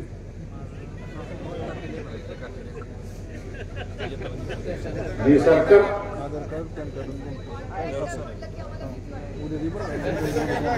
काहींच्या मतदारसंघात पण कॉन्ट्रॅक्टर भरपूर आहे. त्या कॉन्ट्रॅक्टर लोकांनी तर महाराष्ट्राचं एवढं वाटोळं केलेलं आहे. काही फक्त ठराविक कॉन्ट्रॅक्टर लोकांचा फायदा आहे. पूर्वी आठवत असेल तुम्हाला सगळ्यांना की मजूर सोसायट्यांना कामं मिळायची. सुभेच्या तरुण पोरांना, सुशिक्षित बेकार इंजिनियर जे आहेत त्यांना कंपल्सरी कामं मिळायची. त्यांना तर आता कवडी सुद्धा मिळत नाही, कसलंच काम मिळत नाही. फक्त मोठे कॉन्ट्रॅक्टर शेजारी पाहिजेत, अशा पद्धतीचे हे सरकार आहे. आणि पूर्णतः शेतकऱ्याकडे दुर्लक्ष आहे, तरुणांकडलं दुर्लक्ष आहे, माता भगिनींकडे दुर्लक्ष आहे. अशा पद्धतीचं सरकार आहे. हर्षूभाऊंनी, मोठे दादांनी, पतंगराव कदम साहेबांनी सगळ्यात मोठा निर्णय त्यावेळेस केला. आपल्याकडे दोन्हीकडे शेती महामंडळाची मोठ्या प्रमाणावर जागा, रुपयात खंडकऱ्यांना त्यांची जागा परत मिळाली.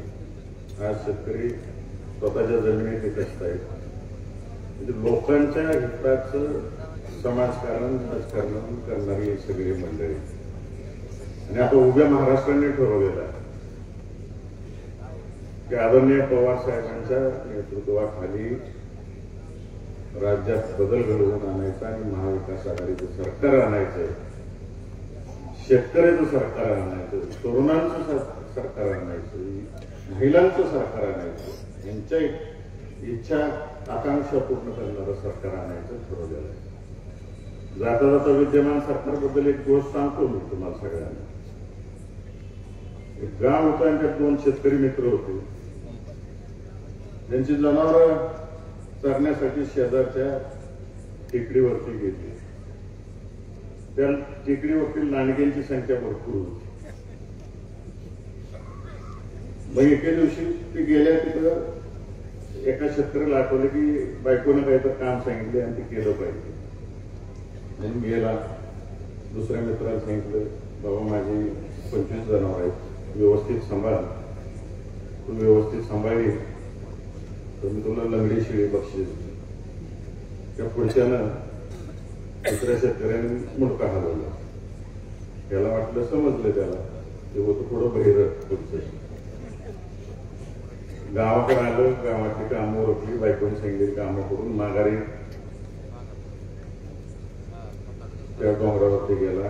जनावरं बघितली जेवढ्याच तेवढी, परत शिळी घेतली, ती लंगडी शिळी घेतली. शब्द दिला आपण मित्राचा शब्द पाळला पाहिजे म्हणून ते त्याकडे गेला. म्हणला धर तुला ही लंगडी शिळी बक्षीस. ती बाहेर असल्यामुळे त्याला नीट ऐकवायला नाही. ते म्हणलं मी काय तुझ्या शिळीचा पाय मोडलेला नाही.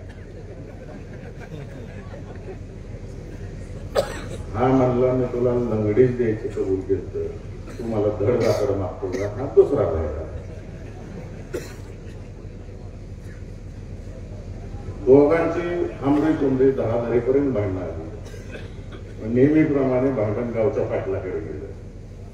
पाटलाचं पण नुकतंच बायकोबरोबर भांडण झालं.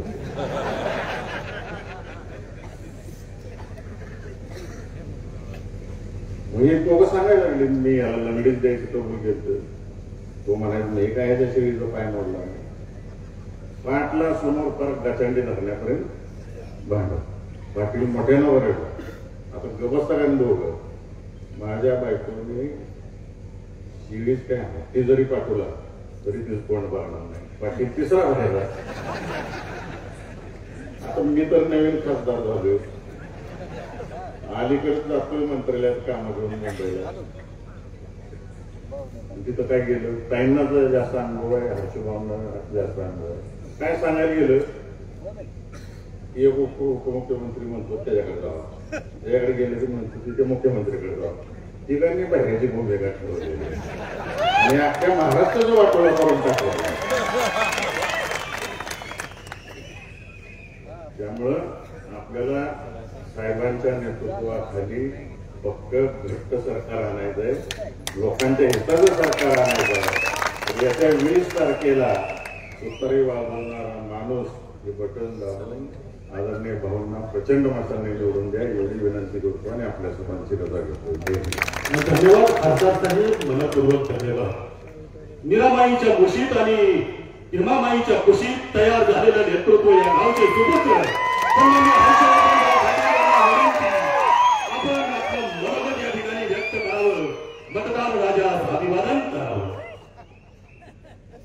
आजच्या कार्यक्रमासाठी खास उपस्थित असलेल्या आपल्या सर्वांच्या लोकप्रिय खासदार आणि ज्यांनी देशाच्या पार्लमेंटमध्ये एक अतिशय उत्कृष्ट खासदार म्हणून ज्यांचं काम आहे संसद रत्न म्हणून ज्यांना अनेक पुरस्कार मिळाले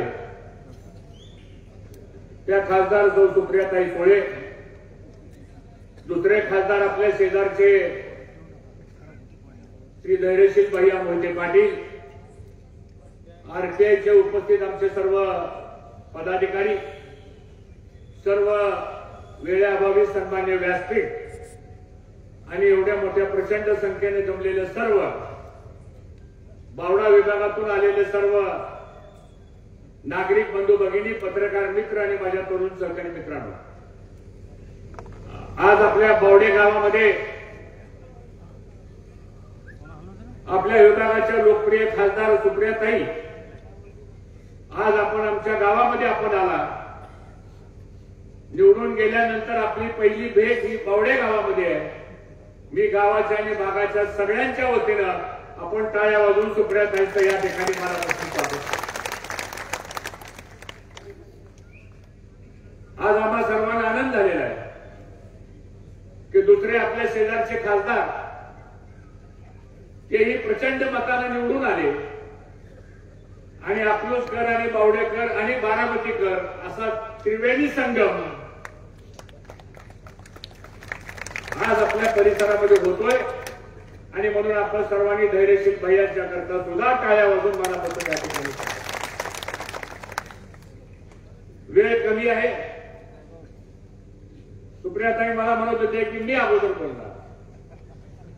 म्हणलं ताई, तुम्ही आज इथं आमच्याकडे पाहुणे म्हणून आलेला आणि ह्या गावचा मी सुपुत्र आहे. या गावातल्या मातीमध्ये मी वाढलेलो आहे. या गावातल्या अंगणवाडी शाळेमध्ये माझं शिक्षण झालेलं आहे. इथं शेजारच्या पत्र्याच्या बालवाडीमध्ये मी शिकायचो. उजव्या बाजूला प्राथमिक शाळा आहे, तिथं माझं 3री पर्यंत शिक्षण झालं. आणि मग लहानपणी शाळेमध्ये आम्हाला उपीट मिळायचं. म्हणजे एकदा किसन डाळिंबे आमच्या गावचा ती उपीट बनवायचा. आम्हाला लहानपणी आई वडिलांनी एक स्टीलचा डबा दिला, कडीचा डबा होता. आणि याच रस्त्यानं उपीट खात खात आम्ही आमच्या वाड्याकडे जाताना इथं समोर राम सुप्रेंचं दुकान आहे, तिथं आमचे वडील बसले होते.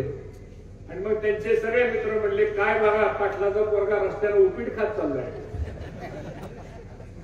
वडील चिडले आमच्यावर, रागवले. आणि दुसऱ्या दिवशी इथं शिवाजी आबा हंगे बसलेले. आबा आठवतंय का? ही सगळी गोल्डन गँग आम्हाला गाडीत घातलं पुण्याला नेलं. आणि मग तिथं शिवाजी प्रिपेरेटरी स्कूलमध्ये शिक्षण घेण्याकरता म्हणून संधी मिळाली. आज ताई जशी तुमच्यावर 2023 ला वेळ आली, पवार साहेबांना तुम्हाला सगळे सोडून गेले, तशीच अवस्था आज ह्या तालुक्यामध्ये आज माझी झालेली आहे. काय लोक आमच्या जवळची गेली, काय कार्यकर्ते पदाधिकारी 20-20, 25-25 वर्ष त्यांना आम्ही पदं दिली, मान सन्मान दिला, समाजामध्ये मोठेपणा दिला, आर्थिक परिवर्तन झालं त्यांचं, घरं झाली, बंगले झाले, गाड्या झाल्या, कुणाच्या जोवर झाल्या. आणि आज तुम्हाला हर्षवर्धन पाटील अडचणीचा वाटतो. सांगा मला, या सगळ्या ग्रामस्थांना माझं आव्हान आहे, हर्षवर्धन पाटलाचं काय चुकलं? आज तुम्ही आम्हाला एकटं पाडण्याचा प्रयत्न करताय, तुम्ही आम्हाला टार्गेट करण्याचा प्रयत्न करताय. परवा काही निमगावला एक प्रवेशाचा कार्यक्रम झाला आणि तिथं राष्ट्रवादी काँग्रेस पक्षाचे स्वयंघोषितचे अध्यक्ष आहेत अजितदादा पवार, नाव घ्यायला काय मला घाबरायची काय कारण? ते काय म्हणाले, म्हणजे आता हर्षवर्धन पाटलाकडे फक्त 4 माणसं राहिली. ते म्हणजे हर्षवर्धन, त्यांची पत्नी, त्यांची मुलगी आणि त्यांचा मुलगा. म्हणजे आता 4 राहिलेत. आणि कोचक असंही बोलले की माझी विनंती म्हणजे त्यांचे 4 तरी त्यांच्यापैकी राहू देतो. एवढं वाईट आहे आम्ही, एवढं वाईट वागलो आम्ही राजकारणामध्ये, समाजकारणामध्ये. 20-20 वर्ष आम्ही मंत्रिमंडळामध्ये काम केलं. पवार साहेबांनी 7 वर्ष महाराष्ट्राच्या राजकारणामध्ये, दिल्लीच्या राजकारणामध्ये काम केलं. मोठ्या भाऊने या तालुक्यामध्ये 50 वर्ष राजकारण, समाजकारण केलं. घोलप साहेबांनी केलं. देशसिंग पाटील साहेबांचे वडील बाबासाहेब पाटील 11 वर्ष सभापती म्हणून काम केलं. गणपतराव पाटलांनी 10 वर्ष म्हणून काम केलं. काय आम्ही वाईट वागलेली माणसं आहे? काय घडलं आमच्याकडून असं की तुम्ही ऐन निवडणुकीच्या तोंडावर आम्हाला सोडून जाता? अहो, काय माणसं तर 12 वाजेपर्यंत माझ्या प्रचार सभेत होती. सभा संपली की मग मी मला कुठं चाललाय म्हणजे जाऊन येतो. गेलो होती त्या स्टेजवर गेले.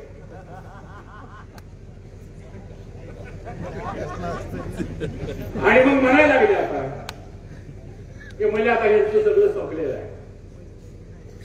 मी सगळ्या जनतेला विचारणा करणार आहे, आपलं संपलंय का? मग आज ही लढाई आपल्याला करायची ती मी एकटा पडलो, तुम्ही माझ्या बरोबर आहात का? तुमचं सर्वांचं पाठबळ माझ्या पाठीमागे आहे का?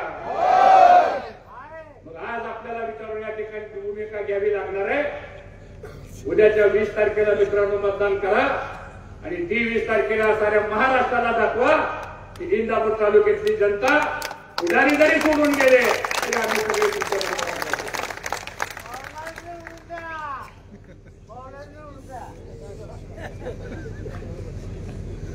आज आमच्या विरोधामध्ये 2 उमेदवार उभे आहेत.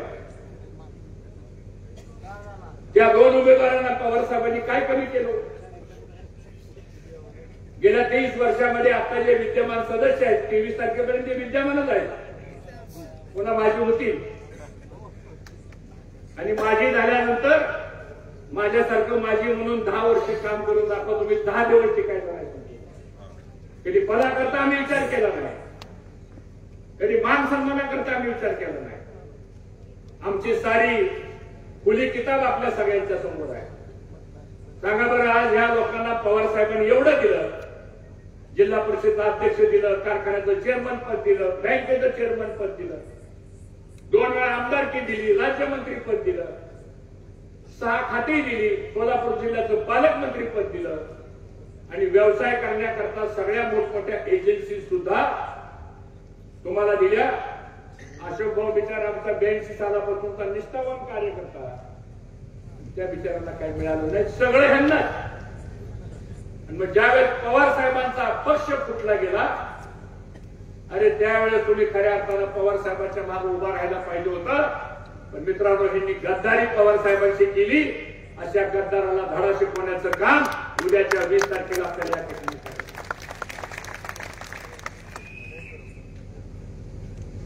आज आपण सर्वांनी पाहिलं असेल की परवा इंदापूरला एक सभा झाली आणि त्या सभेमध्ये सुद्धा सातत्याने माझ्यावर टीका करण्याचा प्रयत्न केला. अरे 10 वर्ष झालं मी कुठल्या पदावर नाही, 10 वर्ष झालं मी कुठल्या संविधान अधिकारामध्ये माझ्याकडे कुठला अधिकार नाही. मी तुमच्यासारखा एक सामान्य कार्यकर्ता म्हणून रात्रंदिवस या तालुक्याच्या आणि या जनतेच्या प्रश्नाकरता आपण काम करतो. आम्ही महाराष्ट्रामध्ये अनेक पदावर काम केलं, पण कधी हर्षवर्धन पाटलाची जीभ घसरली नाही. कधी हर्षवर्धन पाटलांनी कुणाला अर्वाच्य भाषेमध्ये कधी शब्द उच्चारले नाही. विरोधकालाही कधी आम्ही त्रास दिला नाही. सांगा अशोक भाऊ, तुम्ही माझ्या विरोधक होता, कधी त्रास दिला? या उलट मी त्यांच्या शाळेला 15 लाख रुपये दिले, त्यांनी सांगितलं सांगतो. कारण आपल्याला शिकवण आहे, समाजकार्य करण्याची आपल्याला शिकवण आहे. पण आज जर आपण परिस्थिती बघितली तर ह्या लोकांनी एवढं सगळं साहेबांनी देऊन सुद्धा ही माणसं साहेबाला सोडून गेली. त्यामुळे आज मित्रांनो आपल्या लक्षात आलं पाहिजे की महाराष्ट्रामध्ये मी आपल्याला जबाबदारीने सांगतो, आमचे सगळ्या जिल्ह्यामध्ये संबंध आहे. आम्ही बरेच वर्ष सत्तेमध्ये काम करत असताना आम्ही माणसं मिळवली. ब्युरोक्रेसीमध्ये अधिकाऱ्यांचे संबंध आम्ही चांगले ठेवले. प्रशासनामध्ये आम्ही लोकांशी चांगलं वागलो. लोकप्रतिनिधीशी आम्ही चांगलं वागलो. विरोधी पक्षाच्या आमदार खासदारांशी सुद्धा आमचे संबंध आम्ही चांगले ठेवले. कारण पवार साहेब आम्हाला नेहमी सांगायचे, पवार साहेब नेहमी 10 वर्ष तर पवार साहेब केंद्रामध्ये ज्या खात्याचे मंत्री होते तेच खातं 10 वर्ष माझ्याकडे महाराष्ट्रामध्ये होतं. पण कधी आम्ही असं वागलो नाही. आज इथं नाना गवळी मगाशी बोलला, आणलाय का व्हिडिओ बघू?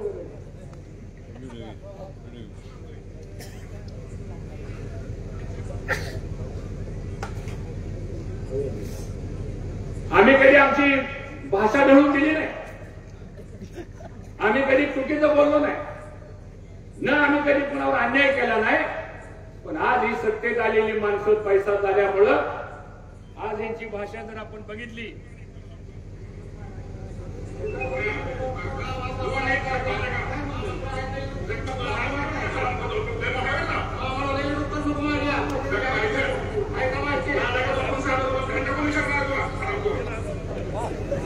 ऐकलं का?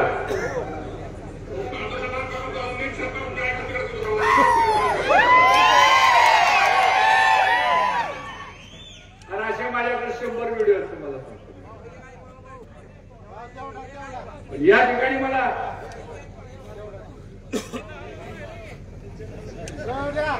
मी त्या कॉन्ट्रॅक्टरकडून गाडी गेला इतका तर मी बावट नाही.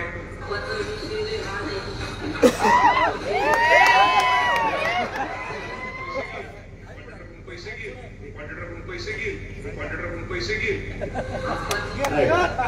काय म्हणतात, मी कॉन्ट्रॅक्टकडून गाडी घेणार नाही, पण मी कॉन्ट्रॅक्टकडून पैसे घेईल, पण मी गाडी घेणार नाही. मी नाही म्हणलं, ते म्हणलं. ही संस्कृती तालुक्यामध्ये आणायची आपल्याला.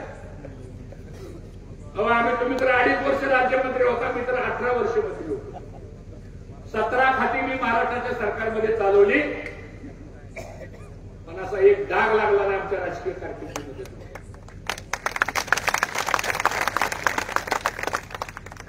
आता कोण हेलिकॉप्टर घ्यायची भाषा करते, कोण चार्टर प्लेन 78 कोटी रुपयाचं घ्यायची भाषा करते. आणि आता तर काही कालच्यापासून आमची दडकी भरायला लागली. आता कोण म्हणतात आम्ही एवढं करू, कोण म्हणतात आम्ही तेवढं करू. कळलं तुम्हाला? या सगळ्या गोष्टी जर उद्या आपल्याला जर बदल करायचा असेल तर मित्रांनो आपल्याला यावेळेस मात्र पवार साहेबांच्या विचाराचा मागो करा. एकदा आम्ही सिल्वर भेटायला गेलो होतो आणि मी सुप्रिया ताईंना विचारलं, म्हटलं तुम्ही हे सगळं कसं हाताळलं? ते म्हणल्या माझी आईने मला एकच वाक्य सांगितलं की तुला ह्या सगळ्या गोष्टीमध्ये जर पुढे जायचं असेल तर फक्त आपल्या वडिलांकडे बघून पुढची पावलं टाक. आणि मला वाटतं पवार साहेबांनी सगळे त्यांना सोडून गेले. पवार साहेबांनी काय लोकांना वाटलं आता पवार साहेबांचा विषय महाराष्ट्राच्या राजकारणामधून संपला, पण 83-84 वर्षाचा हा योद्धा आज त्यांना व्यक्तिगत काय नकोय, पण त्यांना महाराष्ट्रामधली विस्कटलेली घडी बसवायची आहे. राज्य दिवाळखोरीमध्ये गेले ते दुरुस्त करायचं आहे आणि खऱ्या अर्थानं पुन्हा एकदा जनतेचं आणि सर्व धर्म समभावाचं राज्य या महाराष्ट्रामध्ये आणण्याकरता म्हणून अवरात्रपणे पवार साहेब प्रयत्न करतायत. 72 सभा पवार साहेब घेतात. तुम्ही युट्यूबवर त्यांच्या सभेला गर्दी बघा, रोज गर्दी वाढायला लागली. पावसात सभा झाली, पाऊस पडला आणि पवार साहेब पावसात भिजले की विरोधकाचा कार्यक्रम करेक्ट झाला म्हणून विषय खूप बोलण्यासारखे आहेत. पण आता ताईंचं मार्गदर्शन आपल्याला ऐकायचंय. माझी हात जोडून सगळ्याला विनंती आहे, मी उमेदवार नसून आपण उमेदवार आहेत, बरोबर आहे का? उद्याच्या मतदानाची जबाबदारी आपण घेणार का? आपल्या गावातलं, आपल्या वॉर्ड मधलं, आपल्या परिसरातलं सगळं मतदान हे तुतारी वाजवणाऱ्या माणसासमोर आपण करणार का? आणि मग मात्र मला आपल्याला या ठिकाणी एवढंच सांगायचंय की माझं नाव 4 नंबरला आहे. तो बॅलेट बॉक्स आहे बघा इथे.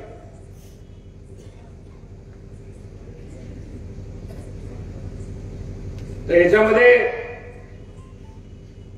असे 2 मशीन्स येणार आहेत, एक आणि दुसरं एक आहे. 4 नंबरला माझं नाव आहे. आता इलेक्शन कमिशनने नवीन नेम केलेला आहे, उमेदवाराचा फोटो पण येतो. आता माझा काही चेहरा एवढा वाईट नाही तुम्हाला न बघण्यासारखं, पण आहे ते आज त्याच्या समोर तुतारी वाजवणारा माणूस आहे. याच्या समोर आपण असं जर बटन दाबलं तर मतदान आपल्याला मिळालं. 23 तारखेला आपला विजय होणार. विरोधकाचा कार्यक्रम करेक्ट होणार. विजयाचा चौकार मारायचा आहे आणि मी काय 2 नंबरचा माणूस नाही. हा जो भ्रष्टाचार ह्या तालुक्यामध्ये झाला, जी मलिदा गँग ह्या तालुक्यामध्ये निर्माण झाली आणि या इंदापूर तालुक्यामध्ये 10 वर्षामध्ये कसलाही विकास झाला नाही, एकालाही नोकरी मिळाली नाही. पाण्याचा प्रश्न, आज आपलं शेतकरी तलावर आपलं जीवन आहे, नीरा नदीवर आपलं जीवन आहे, भीमा नदीवर आपलं जीवन आहे, 22 गावाचा 12 पाण्याचा प्रश्न आहे. आणि ताई तुम्ही आता काळजी करू नका, तुम्ही आता तुमची 4थी टर्म आहे. हे उद्याची विधानसभेची निवडणूक उद्या आपण देशामध्ये फिरा. हा अख्खा बारामती लोकसभा मतदारसंघ सांभाळण्याची जबाबदारी आमची आहे आणि काम करू, काही चिंता करू नका. एक तुमचा मोठा भाव म्हणून कायम तुमच्या पाठीशी आमची सर्वांची ताकद राहणार आहे. आणि आदरणीय पवार साहेबांच्या माध्यमातून या महाराष्ट्रामध्ये पुन्हा एकदा जनतेचं सरकार आपण आणल्याशिवाय राहणार नाही हा विश्वास या ठिकाणी व्यक्त करतो. एवढ्या मोठ्या संख्येने आपण आलेला नजर जाईल तिथपर्यंत मला माणसं दिसत आहेत. उद्या काठीला आपले प्रांताध्यक्ष जयवंतराव पाटील येणार आहेत. ती 8-10 वाजता सभा आहे. आंतुर्याला एक सभा आहे, भिगवणला एक सभा आहे. 4 वाजता पवार साहेब खास करून संसरला येणार आहे, तिथं पवार साहेबांची सभा आहे. आणि 18 तारखेला माझं जाहीर निमंत्रण आहे आपल्याला. दुपारी 1 वाजता पवार साहेबांची सांगता सभा इंदापूरला आहे. दुष्ट प्रवृत्तीचा आणि लबाड्या आणि गद्दारी आणि मलिदा गँगचा सांगता करायचा आहे आपल्याला. आणि जनतेचं राज्य आपल्याला ह्या राज्यामध्ये आपल्याला आणायचंय. यासाठी मित्रांनो आपण हजारोच्या संख्येने त्या ठिकाणी सभेला या एवढीच विनंती करतो. आणि रामकृष्ण हरी, आवाज कमी येतोय बावड्याचा सांगतो. रामकृष्ण हरी, रामकृष्ण हरी. या सगळ्यांच्या वतीने ताईंनी मार्गदर्शन करा सांगतो. धन्यवाद.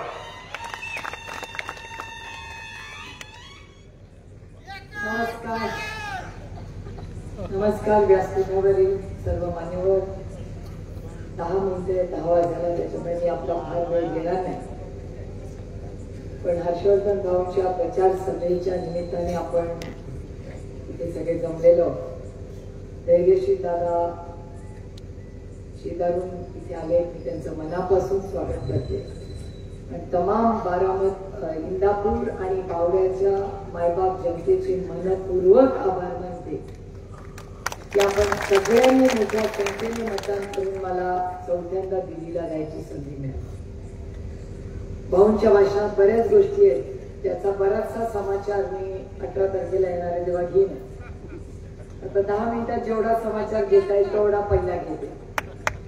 इथे बसल्या बसल्या पहिला मी तो बोर्ड पाहिला. बोर्ड गेलं की माझं लक्ष जातच. ते साधारण सगळ्याच बोर्डवर जातं, याच्यावर तर जास्तच माझं लक्ष. याचं कारण असं, माझी कोर्टातली आयुष्यातली पहिली लढाई या बोर्डाच्या विरोधात आहे. कधी मी कोर्टाची पायरी चढले नव्हते, आयुष्यात कोर्टाची पायरी चढली नव्हते मी. यांच्यामुळे कोर्टाची पायरी चढली. पण मला आनंद आहे, त्याच्यामुळे भांडायला शिकले. त्याच्यामुळे कुणाला कधी काय अडचण आली, कोर्टात जायची वेळ आली तर मी होणार, काय प्रॉब्लेम नाही आपल्याला. पण ह्या बोर्ड बघताना मी सगळ्यांना सांगत होते, ते खाली लिहिलेलं असेल बघा की हे चिन्ह आणि हा पक्ष हा त्यांचा नाहीये, न्याय प्रविष्ट आहे. आणि या सगळ्या बोर्डावर कुठेही मला ते लिहिलेलं दिसलं नाहीये. हा कोर्टाचा अपमान आहे आणि त्याच्यामुळे याचा मी फोटो काढून उद्या कोर्टात दाखवणार आहे. सर्व उच्च कोर्टात, सुप्रीम कोर्टाने हा देश चालतो, कुणाच्या मनमर्जीने चालत नाही. हा देश संविधानाने चालतो आणि हे संविधानाच्या विरोधात चाललेलं आहे. जेवढे जेवढे असे बोर्ड आहेत ना, सगळ्याचे फोटो मला पाठवा, उद्या नोटीस पाठवते मी त्यांना. सांगितलंय मी नाही. कोर्टाने त्यांना सांगितलंय की हाऊस आहे ना स्वतःच्या पायावर उभं राहायची, स्वतःच्या पायावर उभे राहा. शरद पवारांचं नाव फोटो काही वापरायचं नाही आणि खाली लिहायचं न्याय प्रविष्ट आहे. नाही चिन्ह त्यांचं आहे ना ते पक्ष त्यांचा आहे. आणि ते इलेक्शन नंतर लढाई होईल. मग चिन्हाचं काय करू? माझ्या पांडुरंगांनी तुतारी वाजवणारा माणूस दिलाय मला, त्याच्यामुळे चिन्हाचं काय करू ते आपण नंतर ठरवू यांच्या चिन्हाचं. पण एक आहे, कोर्टाची केस संपलेली नाही आणि चोरी आज तो पकडी गई. आता कोर्टाचं आणि मी ते बॅनर बघत होते. अर्चना भावना विचारते म्हणजे 4 नंबरचं बटन, 4 नंबर कसं बरोबर बघा. माझ्या पांडुरंग माझं जरा धैर्यशील भाऊंपेक्षा माझं ते सोलापूरचे, पण माझ्या पांडुरंगाची कनेक्शन थोडंसं जास्त. आणि तिथे लिहिलंय बघा, हर्षवर्धन भाऊ काय म्हणले, माझं बटन 4 नंबर, विकसित 4, महाराष्ट्र 4, विकसित 4, इंदापूर 4. किती नंबरचं बटन दाबायला माझा पांडुरंग सांगतोय 4. योगा असेल. मी मगापासून विचारते 4 नंबर मला माहिती, 1 नंबरला काय बोलायचं, 4 नंबरला भाषण काय करायचं. थोडंसं वळून पाहिलं म्हणणार इतकंच लिहिलं, काय फार डोकं चालवायची गरज नाही. त्याच्यामुळे आपल्याला विकसित महाराष्ट्र, विकसित इंदापूर 4 नंबरचं बटन दाबा काही. आणि भाऊ सांगत होते की मी एकटा पडलो. काय हो भाऊ, तुमची ही बहीण काय तुम्ही माझ्या बरोबर उभे राहू शकता, तर ह्या बहिणीचं काय आहे का नाही. आज नंतर परत कधी म्हणायचं नाही की आम्ही चौघण बघा योगा ते पण 4 नंबर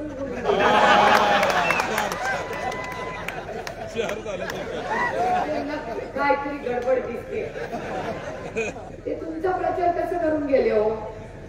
ते जिथे जातात तिथे दुसऱ्याचा कार्यक्रम करूनच जातात.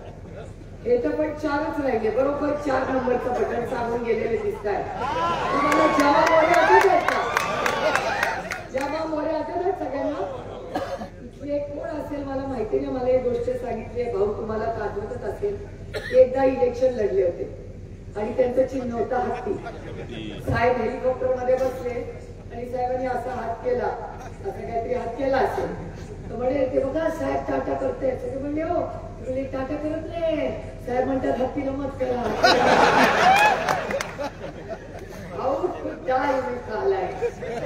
ते 4 कसे म्हणले होते. त्याच्यामुळे मला असं वाटतं ते आले दुसऱ्याचा प्रचार करायला, पण तुम्हाला मतं सांगून गेले 4ला मतदान असं मला वाटतंय. मला त्यांचा स्वभाव या खोलीत सगळ्यांपेक्षा जास्त माहिती. कारण मी तुम्हाला एक छोटीशी गोष्ट सांगते जी आजच होती. माझ्या पांडुरंगाची इच्छा, तर खरं बोललं ना तर पांडुरंग काहीतरी मला मार्ग काढूनच देतो. मला प्रॉब्लेम आला की मी माझ्या पांडुरंगाच्या पायात पडते होते आणि म्हणते बघ बाबा तूच काय तो मार्ग का. मी आज चालले होते आंबेगावला जाताना आपल्या महिला अध्यक्ष शेवाळे ताई बसल्या, तर मला म्हणते मला जरा टेन्शन आले. काय भाषण तुम्ही आंबेगावला म्हणलं काय तिथं मी बघते काय करायचं, जास्त नका ना बोलू. मी जास्त कधीच बोलत नाही. ठीक आहे, पण मला एक दुसरं गोष्ट दाखवते तुम्हाला जी तुम्हाला आवडणार नाही, पण ते दाखवा मला सगळ्या गोष्टी आवडतात. त्यांनी मला एक व्हिडिओ दाखवला, त्याच्यात एक व्यक्ती असं म्हणलं होतं की आंबेगावला आम्ही बोगदा होऊ देणार नाही. आणि पवारसाहेब परवा इथे आंबेगावला आले होते आणि मुद्द्याबद्दल काही बोलत नाही. असे कसे शरद पवार त्यांनी म्हणी पण नाही. म्हणजे ठीक आहे बाबा, त्यांना तिथे आमदार आहेत ना खासदार आहेत ना काही नाही, पण अपेक्षा शरद पवारांकडून असते का. म्हणजे ठीक आहे बघू काहीतरी मार्ग काढू. मी उतरले, गाडीत बसले आणि देवदत्त निकम शेजारी. म्हणलं काय, म्हणजे अरे एकदम गोड बातमी देतो. म्हणलं काय झालं, म्हणलं आमच्या बोगद्याचा प्रश्न सुटला. म्हणलं काय झालं, ते म्हणले दिलीप वळसे पाटील इथे म्हणतात आंबेगावला की मी बोगदा होऊ देणार नाही आणि मी तिकडे काय गेलो की मी पाण्याच्या प्रश्नासाठी गेलो वगैरे वगैरे. तुम्ही यांच्या सगळ्या चॅनलवरती ऐकलं. ठीक आहे, म्हणजे इथे बोगदा करायचा नाही. ओके, मग त्याच्यात गोड बातमी काय. ते म्हणले त्यांचे वरिष्ठ नेते नगरला परवा गेले आणि असं म्हणाले की मी बोगदा करणार, बॉम्बे गावामधून निघणार, तो नगरला जाणार, तिथून सोलापूर करून उस्मानाबादला जाणार. ते म्हणले ताई बोगदा होणार का नाही? दिलीपराव म्हणतात बोगदा होणार नाही आणि अजित पवार म्हणतात बोगदा होणार. याचा अर्थ काय करायचं? मग आमच्या पाण्याचं काय? म्हणजे मला नाही का विचारू भाजपाचा. आता बघा त्याच्यामुळे नक्की मग अजित पवार आंबेगावला कुणाचा प्रचार करायला गेले होते? दिलीपरावांचा का देवदत्त निकमचा? इथे कुणाचा प्रचार करायला आले? 4 कसं बोलले? मी बाकीचा एकही नंबर घेतलाय का आल्यापासून? आपल्या 4 नंबरवर आपला आहे. त्याच्यामुळे नक्की काय गोलमाल चाललाय या राज्यात असं मला कळालं. म्हणजे ते काय म्हणजे मला एक मी नाही म्हणत हो पत्रकारांनो, पूर्ण दाखवणार असेल तर पूर्ण भाषण दाखवा, आता दाखवू नका अर्धवट काय केलं. मी म्हणत नाहीये. तिथला एका कार्यकर्त्यांनी मला सांगितलं, म्हणलं असं कसं रे भाषण, हा बोलतो बोगदा तो म्हणतो नाही बोगदा. तो म्हणला ताई त्यांना कॉम्पिटिशन नकोय, ते एकटेच जिल्ह्यातून निवडून यायला पाहिजे, बाकी कोणी नको, म्हणजे ती इम्पॉर्टंट वाटतात. शक्यता ना करता येत नाही. त्यांची इच्छा असेल की त्यांच्या बाजूने एकच ते निवडून यावे, बाकी कोणी येऊ नये. सगळी आपलीच येणार आहे जिल्ह्यात निवडून यायच्या, म्हणजे आपल्या बाजूची. काय काळजी करू नका. आणि भाऊ तुम्ही मनात एक करा, इलेक्शन मध्ये जर तुम्हाला जे सोडून गेले ना, ही एक नांदी आहे. मला जे इलेक्शनच्या मध्ये सोडून गेले ना, त्या पेटीत माझी मतं वाढली. त्याच्यामुळे शुभ संकेत, खरंच शुभ संकेत आहे. कारण का लोक फार हुशार. आपल्याला वाटतं की आपण इतकी हुशार आहे, तिथल्यापेक्षा ही जास्त आपल्यापेक्षा हुशार. ती लांबून गप्प बसून बघत असतात आणि जेव्हा कार्यक्रम करायचा असतो तेव्हा बरोबर पटत. माझे बंधू श्रीनिवास पवार आणि मी एका घरात गेलो. अनेक वर्षाचे आमचे ऋणानं बदलत त्या घरात. आम्ही घरात गेलो, बसून दरवाजा उघडला. म्हटलं आम्ही आलोय. म्हणजे म्हटलं थोडस तू उघडा, आम्ही आत पुसता नमस्कार करतो. असं करतात आपलं. म्हणजे गेलो आपलं काय ठरलेलं लोकसभेला, दरवाजा बंद केला आणि मी श्रीनिवास दादा गाडीत अर्धा तास बसलो. काय इतके वाईट दिवस आले त्या दादा आपल्या श्रीनिवास दादाला. मी काय कळेलच ना बाबा, कसे लोक आपल्याशी वागत आहेत, ते नाराज आहेत का घाबरले का काय खातात. जाऊ दे रामकृष्ण हरी जाऊया. मला आश्चर्य वाटेल ज्या माणसाने श्रीनिवास दादाच्या माझ्या तोंडावर दरवाजा बंद केला, 1 नंबरची बारामती तालुक्यातली मतपेटी त्या घरातली. त्याच्यामुळे 4 दिवसापूर्वी ते असं म्हणाले, असं वर्तमानपत्रात आलंय, मी नाही म्हणते, भाऊ तुम्ही बघा वर्तमानपत्र काढून. त्यांच्या बँकेबद्दल ते म्हणले होते की यांची बँक डबगईला आली. ते 4 दिवसापूर्वी म्हणले माझी बँक, काय त्या बँकेचं नाव? इंदापूर अर्बन. इंदापूर अर्बन बद्दल म्हणाले होते की डबगईला आले. आणि ते नेते म्हणाले, अध्यक्ष म्हणाले मला वाटतं की माझी बँक डबगईला आलेली नाही आणि 4 दिवसांनी प्रवेश. ही कैसे हो सकता है? आता पुढची कथा अगला पाठ 18 तारीख. आपण आज मोठ्या संख्येने इथे उपस्थित राहिला. मी काय खरं हे सगळं बोलले, दुःख होतं आणि अस्वस्थ करणारी परिस्थिती आहे. पण 18 तारखेला सविस्तर बोलू. रामकृष्ण हरी.